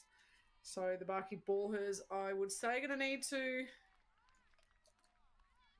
get out very quickly and get the Rays out very quickly and come to a fifth, or score all of their runs here and win the game. I'm going that one. Just keep scoring runs. Just keep scoring runs. That's all they need to do. I want to see everyone bat this this inning for the Barkly Ballhers, as we see Kanagaratnam up to bat with Burnett on first base, earning herself a walk. Pick-off attempt there by Sarah Scott, keeping those runners close. We've seen it be easier than usual to steal bases here with the 70-foot base paths. The catchers don't have a lot of time to get rid of that ball to make a play. So some of the teams have been going absolutely wild on the steals, but it's good aggressive baseball and we like to see it. As we see that one get a little bit away from what at the dish, and Burnett gets herself another stolen base. Kanagaratnam could very well be the youngest player in this tournament. She's just 12, turns 13 in a couple of months, in a few months. So she was at the Little League Nationals this year, so she gets to experience the first ever Little League Nationals, now our first ever Barclay Cup. I think we're going to see a lot of these girls at future national championships, future Emeralds potentially, Amy. Absolutely. It's very exciting prospects there for these female baseball players. So much baseball. Good heads up base running there by Burnett. And she takes third base. Oh, beautiful pop-up slide, your favourite. She just checks her uniform, makes sure she didn't make any holes in her pants. Do love me a pop-up slide. And she's gotten herself over to third base with 2 stolen bases. Let's see if Kanagaratnam can score her. Oh, lovely swing and fouled straight back.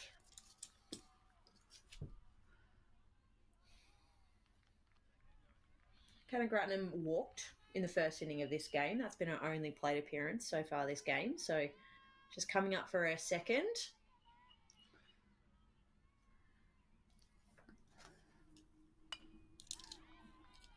Oh, she lifts this ball, but to the second baseman, Burnett says, I'm not going anywhere. I'm going to go back to third, and I'm just going to jump over to Diamond 2 at the moment. And there is some action going on. You can actually see the action going on over there. There's a few base runners running around. People going everywhere. Right now, it is the bottom of the 6th. It is a 1-run ball game. Cinder Spirit 3-2 up against the Dingoes. The Dingoes have to win this game for their chance to finish in the top 4. Cinder Spirit have a double header. It is a cracking game of baseball. Similar to the first game today, absolutely Dingoes must win. Cinder Spirit do have another game this afternoon. We're actually calling that against the Hornets. So it's a double header for the Spirit against Victorian teams.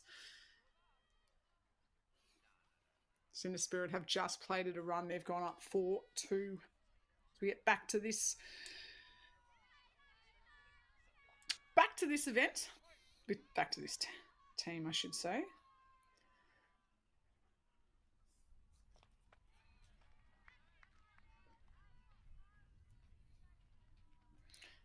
And after that line out for Kanagaratnam to the second baseman, we have Leggett up to bat. Kanagaratnam has come out to third base to do a bit of courtesy running for Jess Burnett, who is the catcher. 2 outs, sending her off to get a drink, have a snack, and get ready to catch the next inning.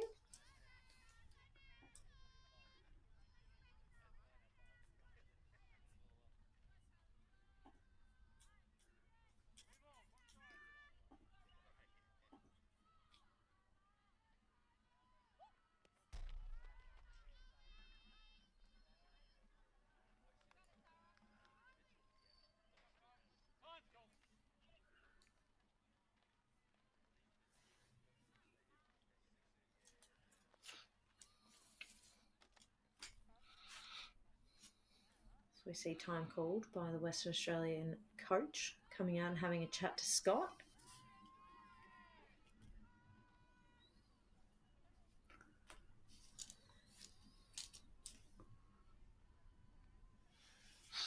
So walk to Leggett. Runners on the corners, which may very quickly be runners at second and third. Oof. We see some... That was some strong signal game from Wiley Watt there. What do we think? Priority runner, Amy? Who do you think the priority runner here is when you are up by 10, runners on first and third? What is the catcher doing with the ball? Catcher is getting that out at second.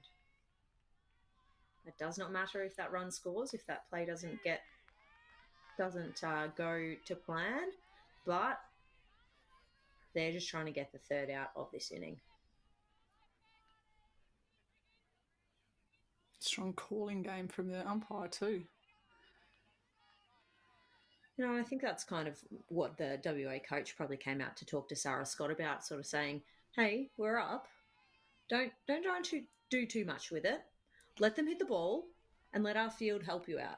If they score a couple of runs, that's okay. We trust our defense to get this last out for us of the inning. Let them have a swing. Throw it for them to hit. Pitch to the school. Lovely pitch. Young plate umpire giving me big Leslie Nielsen from Naked Gun vibes when he takes the plate at the end of the movie. The old Anaheim Angels game. It's if you haven't seen that movie, that is just one of the best scenes ever. He's called Time because he has heard that. He's not happy. He's going to let me know. No.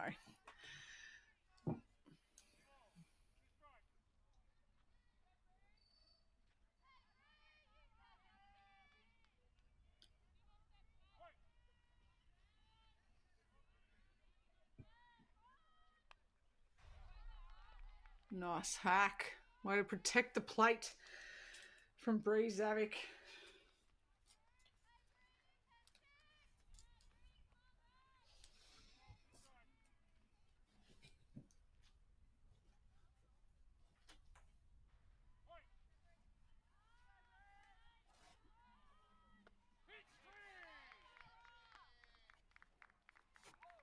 And she gets struck out on that low inside pitch that was called earlier in the at-bat.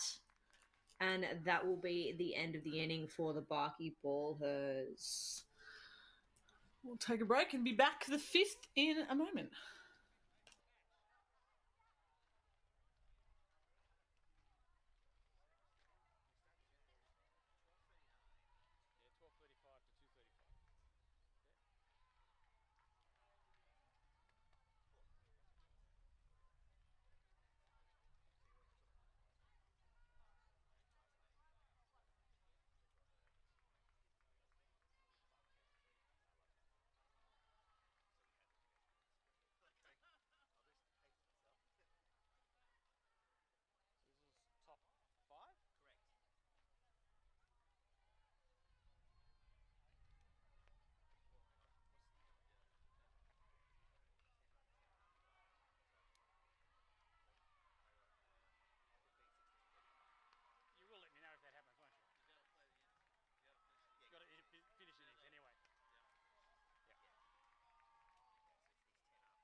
Welcome back. It is the top of the fifth. It is the McKillop Baseball Club.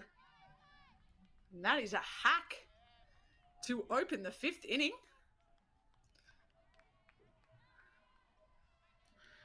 We will get you that play in just a minute.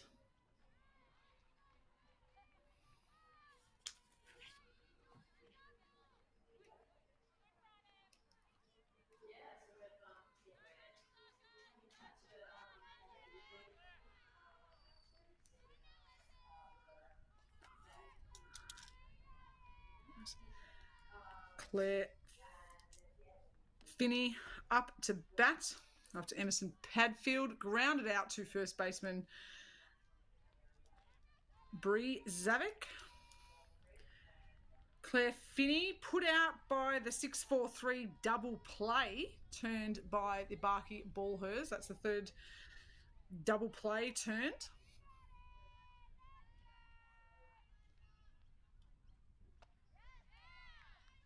It's a nice hack there from Claire Finney. Singled, knocked in a run, scored herself in her first at bat.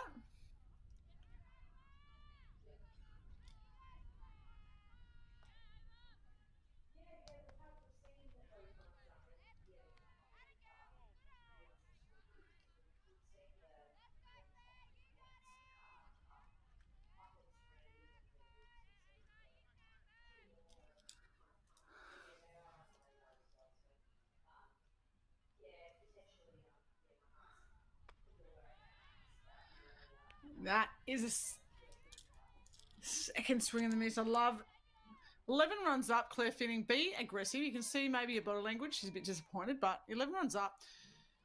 Don't want to be going outside the zone too much, but still want to be aggressive.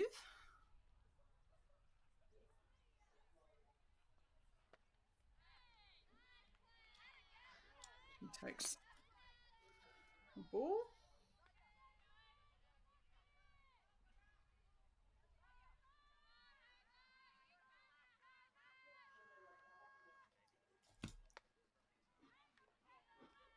Lays off that one to take the walk. So a good at bat from Claire Finney. Chased a couple, held off. She will walk to open this inning.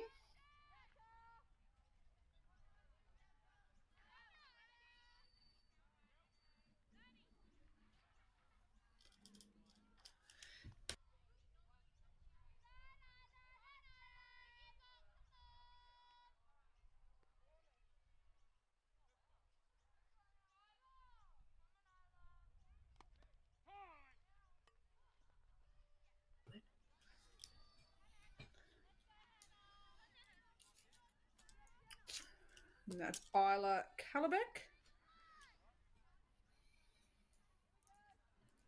We'll take first on a hit by pitch. Hannah Fior.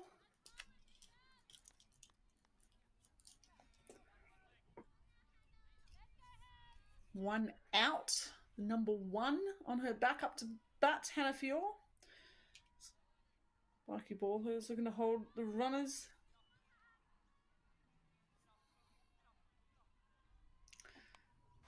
Ooh, that was a nice little move from Ava Macon. Looks like she was going to go around, do the spin move, but she just twisted all the way around and then went back. Just another one of those little, tools that you've got in your pocket as a pitcher to keep the runners off balance, keep the batter off balance as well. If they think that you're going to second base, their concentration might drop for a minute or for a second, and that's sometimes all that you need to get an error or to get a miss hit out of them.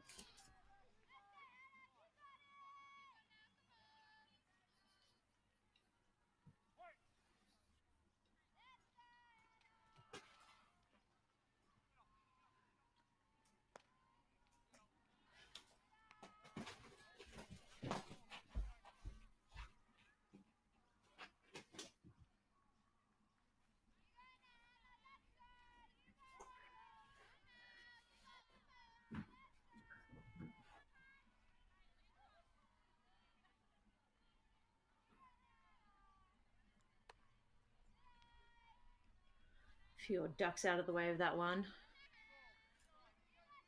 2 balls and 2 strikes. 2 runners on.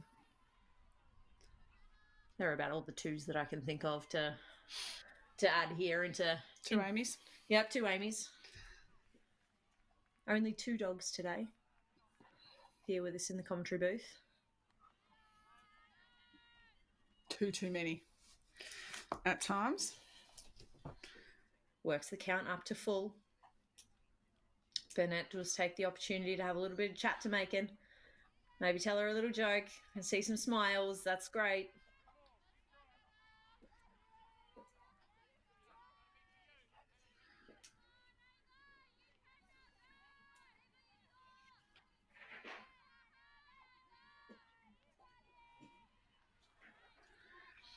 We spoke about it yesterday, about how these players who have played in more than one Barclay Cup or starting to get big strike 3 call by the umpire there. The old 1-2 punch from Blue. That these players who are playing in these multiple tournaments that are Nationals and Barclay Cup and Little League, that they're developing these leadership skills at such a young age, you know, just thinking and watching Burnett back there catching and helping out her pitcher and making her have a bit of a smile when, you know, she might be thinking a little bit too much or getting in her head a little bit, you know, action and things like that. It's not only baseball skills that these girls are learning, they're leadership skills. And that's one of the beautiful things about sport, is that a team sport develops so much more than just sporting skills. It does. It's such a great pitch from Macon again. It really does. And as you said, it does as you're an elite player, but as well as a junior, developing those life skills that they can just take on. It doesn't matter about them knowing each other when they play the Australian team. You know, that awkwardness of you become as an adult you get when you're meeting people, but kids just, you play baseball, I play baseball, best friends, and they can take that through everything. But importantly, outside, just gives them the confidence to take things off the field, and particularly for females, girls and women. Sometimes baseball can be a sport. It's obviously inherently American. It's not really an Australian sport. And also quite often you get told, do you play softball? And it's like, you don't sometimes even feel like do I really play? Am I making this up? So it's great to see. It's like, nah, it's a thing, and it's growing everywhere. As you said, we've seen a new league in Darwin start. We've got leagues, fantastic, some development seeing baseball Canberra led by Maddie Irwin. It's an Emerald. So Tasmania, Amy, going to look into moving to Tasmania and moving. You've lived everywhere. Just add that to your list. Look, I was in Canberra last year, and you know, not sure how winter in Canberra compares to winter in Tasmania, but they're both bad. Yeah, look, I mean, I've had a little experience in the cold, but I think I'd like to stay in Melbourne. So thanks for the offer. Unless we could maybe do it remotely. Remote training sessions. This is put on the ground on the right side. It's going to be a drag race to the line. But Zavik just beats out Willow Colgan for the second out. Correction, that would be the third out of the inning. And the end of this half. The umpire gives us a thumbs up. Says we are good to go for one more half inning. We'll be back in a moment.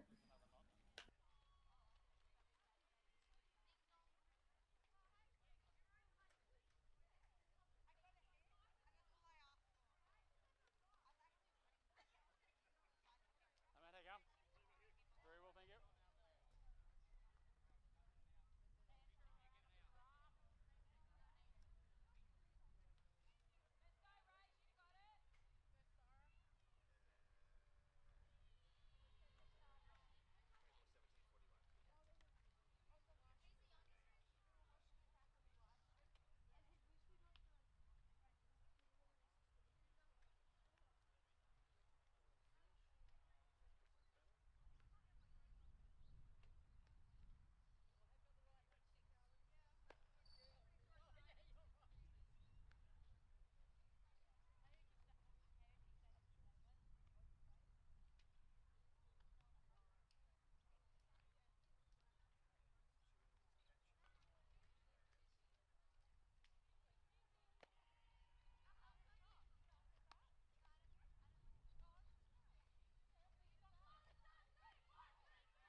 We are back in the bottom of the 5th inning here with the West Coast Rays and the Barkey Ballhers. You have Amy Cannington and Amy McCann joining you for this wonderful game.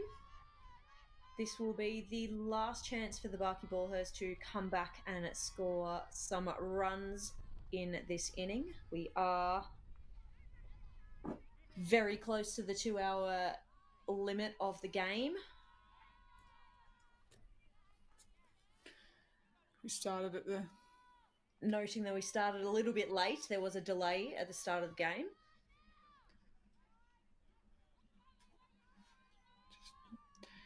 Hair check on the mound. Gotta get that ponytail sorted. Something that we've noticed late in these games over the week so far is that teams are not giving up. Teams are not going, oh, we're down 11-1.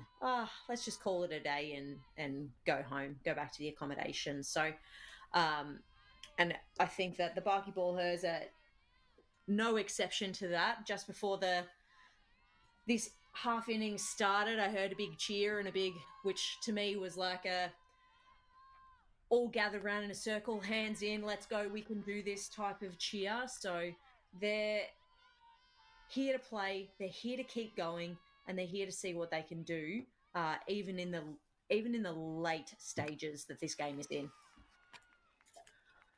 That ball goes up.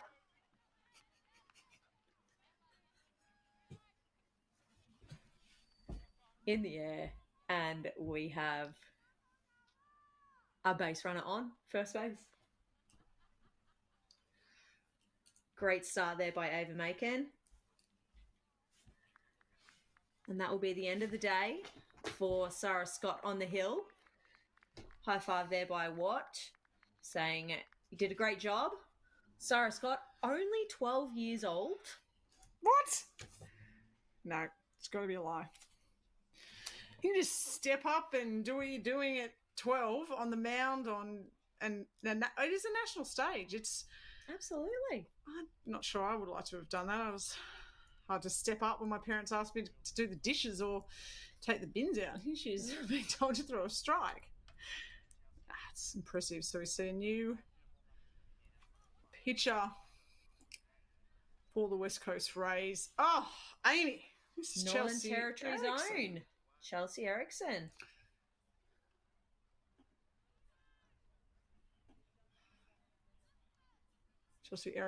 Chelsea Erickson is wearing number 5 because it's her lucky winning number. I don't know what she's winning. She's winning the lottery. I need to get on number 5, but her women's baseball idol is Maddie Irwin. Wonderful person, wonderful player. As you said, she's doing some pretty amazing things there in ACT, trying to increase the women in Canberra playing baseball. First Canberran to play for Australia at a Women's World Cup. Yeah. To get onto the mound. Her and Ash Patton, 2 Canberrans in the team, but Maddie just pipped her to get on the field first. So she was technically on a technicality. Yes, they were both in there. Yeah, she's the first one to take the field in a game. They both went over and repped. As we see Dan Beberay, the head coach of the Dingoes, walking behind. You can see the scorers there. Naomi Bates is the scorer. Her son Adam signed a professional deal with the Red Sox last year, a pitcher. So now you might be wondering why a girl from the Northern Territory has a Canberran as her women's baseball idol, and I think that would have something to do with earlier in the year, just straight after the women's national championships. Literally the day after. The day after. Maddie Irwin, Takara Geldenhouse, and Sam Hamilton actually flew up to the Northern Territory to Alice Springs and ran some training camps and had a grand time with up in the Territory, loving the Territory lifestyle. And I think that would be where Erickson had met Maddie Irwin, and what a great idol to have someone so young doing some amazing things in baseball and in general. So we'll see Erickson now pitching to Everett.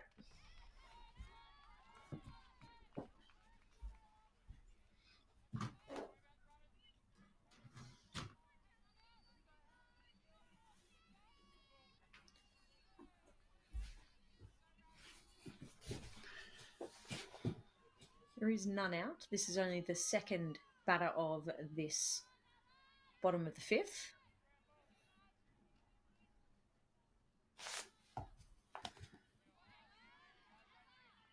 Swinging strike for Ericsson.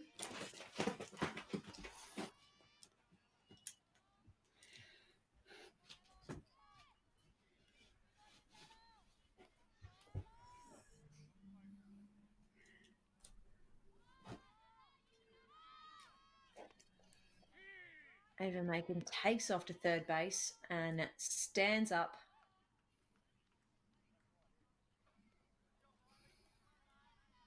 With ease, makes it over there, getting herself that 70 foot closer to home. Stands up with ease. I don't do that. I stand up with sore knees.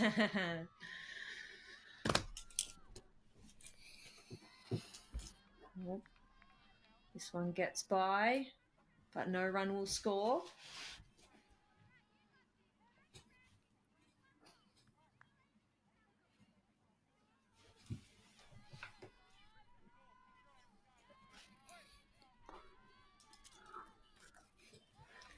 Big day for the Barkly Ballhers. They had a cracking game this morning against the Adelaide Seahorses, taking them into the 6th inning before there was a decision on that game. And then they turned around and have come straight into this game against the West Coast Rays and have played some amazing baseball and just casually have made 3 double plays today. As you do. As you do.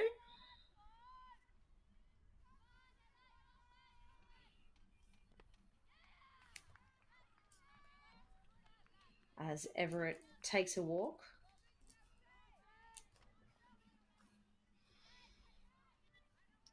Watt coming out again, giving those pretty impressive first and third signals. It's Miley. You said what coming out? It's Miley. Ah, my apologies. Smiley one. Sorry, that wasn't as good as Ali and I. What's on third? Who's on second? It was pretty funny. We cracked ourselves up. Look, that's all that matters. Was it funnier than me saying that we would be if we had a team in Tasmania that you and I would be on the old golds? Tasmania. If some of the teams were chocolate themed. If we got free chocolate on the dugout, you could call me rum and raisin for all I care. Rum and raisins? Fruit and nuts?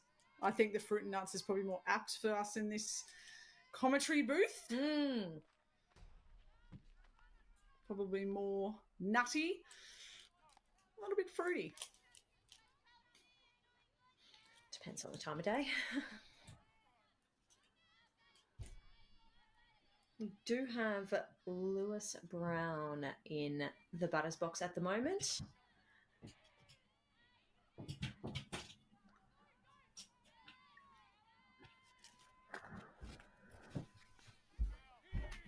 Oh, beautiful pitch there by Ericsson.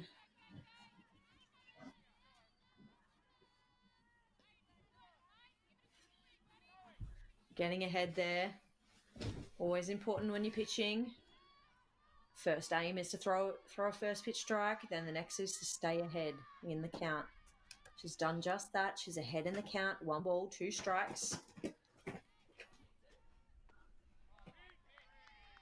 And she gets herself a strikeout. What a great job there by Ericsson. Another beautiful pitch on the outside. Chalks up a strikeout for her. And that is the first out of the inning. Bullers have runners on second and third with Downey up to bat.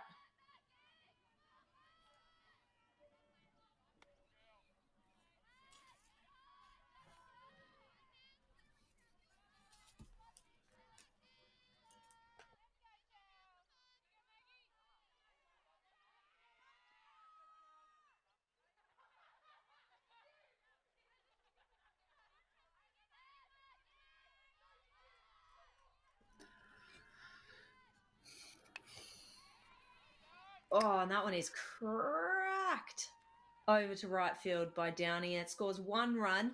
Second run is turning and coming around, and it will not be in time.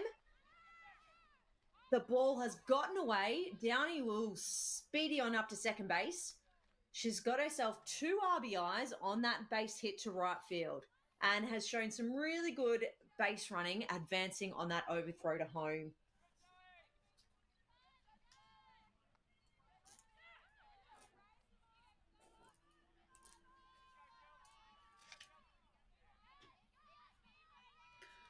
Skylar Coyle is up to bat. Lucky ballers are like, we want more baseball. Absolutely. Going anywhere. And sometimes it can be difficult. You got a 2-hour baseball game. It is a long time. Pay attention, particularly in this age group. You're up by a lot of runs. You're kind of like, we're up. And you can start thinking about how cold the recovery pool is going to be. What you're going to have for dinner. What you're having for dessert. How many lollies you got back in your room. What movie you're watching. What TikTok dance routine you're doing. Sometimes you just lose that focus because you still know those 3 outs. So West Coast just need to do what they're doing. But that doesn't take anything, not taking anything away from the Barclay ballers. They're ballers. They want to keep playing. Absolutely. They've gotten themselves 2 base hits and a walk so far this inning. In amongst that's that great strikeout by Erickson. So there's 1 out, 1 runner on. Skylar Coyle, who's a ride hawk.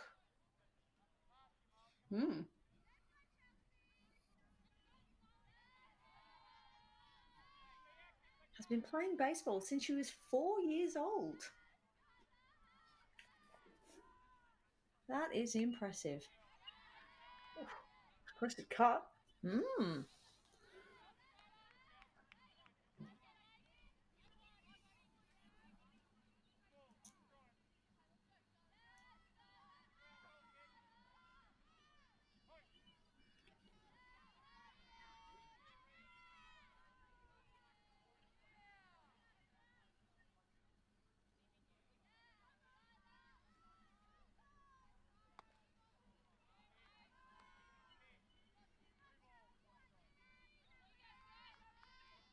See some more dingoes walking past the back of the field. Very distinctive in their bright orange uniforms. You will always spot an orange at 1,000 paces, Amy.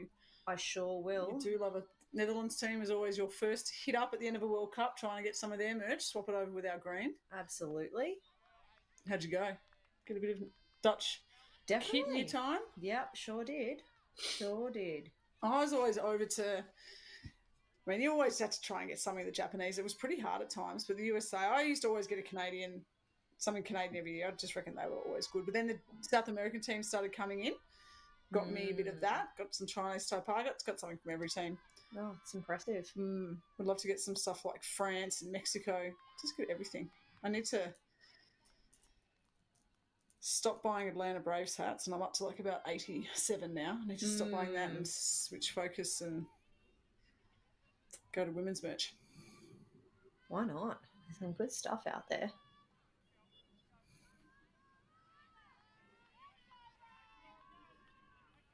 However, I did say to my husband earlier today that he'll have to get me some Detroit Tigers October gear for Christmas, seeing as this is the first time that they've made the playoffs in 13 years. 0.2% playoff percentage on the 11th of August. They have just knocked out the Houston Astros. And the Houston Astros, one of their starting pitchers gets paid $18 million a year. Your entire roster is $18 million. I tell you, the Braves just got knocked out today, so I'm all aboard the Tigers train. Is there room? Can I jump on? Absolutely, as long as you like orange, because Detroit do have a bit of orange flair in there. I love that. Why do you go for Detroit? Because they have orange. Why did you go for Atlanta Braves? Because it's an A on their hat, an A for Amy. Whatever. What does a 12-year-old girl need? That's all you need. We see Laura Cheevers in the box. Got herself a nice hit to right field last time at bat.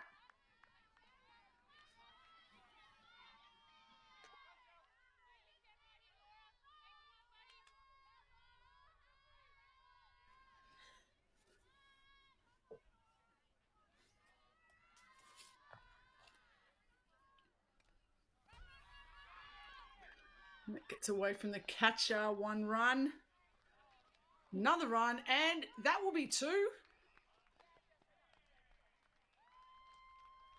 I thought that was the foul ball. So did I.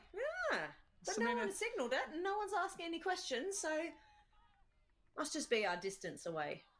Yes, the 800 kilometres from McKillop Baseball Club down to Melbourne. I suppose we're allowed to have a couple of ones that we miss. I think we've had far more than a couple, but I'm sure that everybody listening at home, wherever they may be, I hope that you have enjoyed this game. I hope you've enjoyed the week. There's still plenty of baseball to go, but it's been a pleasure, Amy McCann and Amy Cannington, as we see a pitching change. We are commentating this from Melbourne. We're loving it. We wish we were there, but for many reasons in or out of our control, we could not get you there, but we are the next best thing. We're there in spirit, the Barclay spirit, and we're calling the game as we see a pitching change. It is 11-5, the Barclay Ballhers. And as we said, the back diamond, there was another game going on, which was a must-win game for the Dingoes. Unfortunately for Victorian fans, the Dingoes went down, but for Cinder Spirit, New South Wales, one of the 3 New South Wales teams, we're watching one now, they won 7-2, which means the Cinder Spirit jump up into 3rd right now, 3-2. West Coast Rays are 3-2, so the West Coast Rays should move to 4-2 now. The Jacinda Giants have another game. The Diamond 2 game at 3 o'clock is between the 5-0 Seahorses and the 4-1 Giants. So either at the end of today, the Seahorses will be 6-0, the Giants will be 4-2, or we'll have 2 teams on 5-1. And by account of beating Adelaide, if that was to be the case, the Jacinda Giants will actually finish on top of the standings. So it'll be interesting to see. I think the Barclay Ballers and the Victoria Hornets are now out of the running. I think the Victoria Dingoes are out of the running too. So it's all going to come down to how the next couple of games shape up, just how the top 4 will settle. Adelaide, New South Wales, and West Coast. I'm so glad you're here because all of that really confuses me. I lost you at Barclay Cup? No. I think I lost you on day 1. It was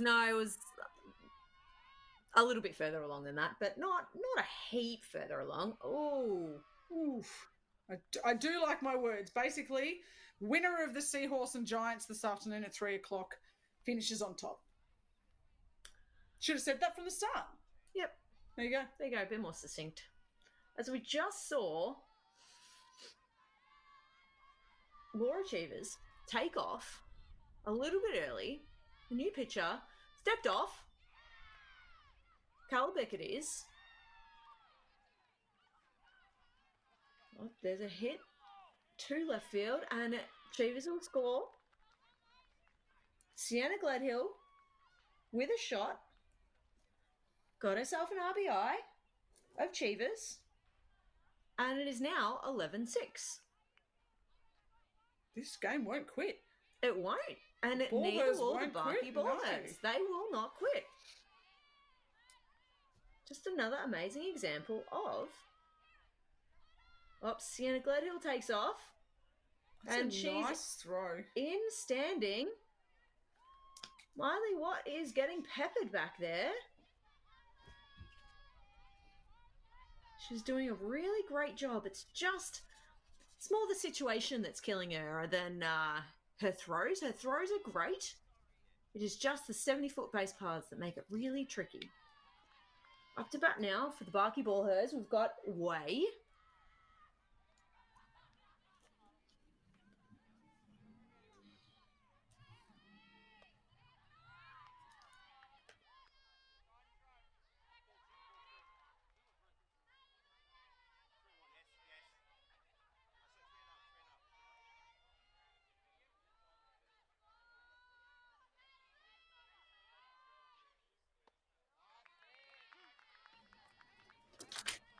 Lovely pitch by Calabic. Lovely swing by Way.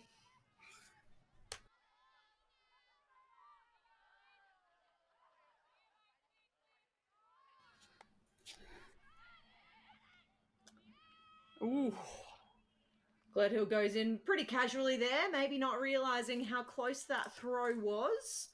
As Way collects herself a walk, she is the leading walk collector of the Barky Ballhers. That was me. I'm always the leading walk collector. I think I made it through like something to day 4 of Nationals one year without actually getting a hit because I just got walked. I think I remember that actually. Like I had like 10 walks or something. Ooh, that throw gets away. Oh, no. No, she was just going between the two runners. Yes. True tactic there. A bit of a pseudo, a cut-off play just to see if that runner at third is going on the throw as opposed to going on the location of the throw. But they didn't get fooled in the Barky Ballhers as Cara Cassidy takes another big swing to foul one off.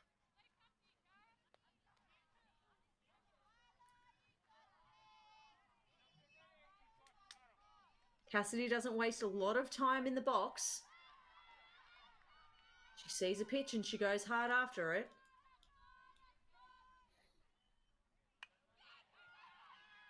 And there she goes again, hitting it up.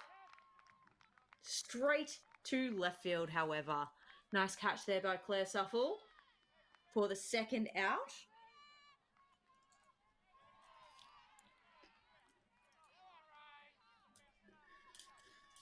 Jess Burnett's the leading offensive stat collector for this Ballhers team. Could be the last chance here. One more out needed by West Coast to end this game. We've been going for nearly 2.5 hours in this game. The longest game by far. These girls like, I want to keep playing. Credit to the Barky Ballhers. They have, as I said at the start of the inning, we knew they weren't going to give up. They've gone and they've scored themselves 5 runs. They've got 2 more runners in scoring position. Their number 4 hitter at the plate. After having played a game down to the wire into the 6th inning this morning. They must have some good lollies on that bench. As Burnett hits this ball down to shortstop, picks it up, and is out. That was a bang play over there at first base to get the 3rd out of the inning. Burnett was racing up that line, as we know that she does. And that will be the end of the game. Wow, what a ball game today. The Barky Ballhers, they did what they could to come back late, but they left it a little bit too late. The West Coast Rays, they have won. They have secured their spot in the top 4. They'll be playing off for position in the gold medal game. They'll be playing for finals. Barky Ballhers will not feature in the medal rounds. It was a great game. You can hear them great gaming. It was a great game in the booth. Amy McCann for Amy Cannington, West Coast Rays over the Barky Ballhers.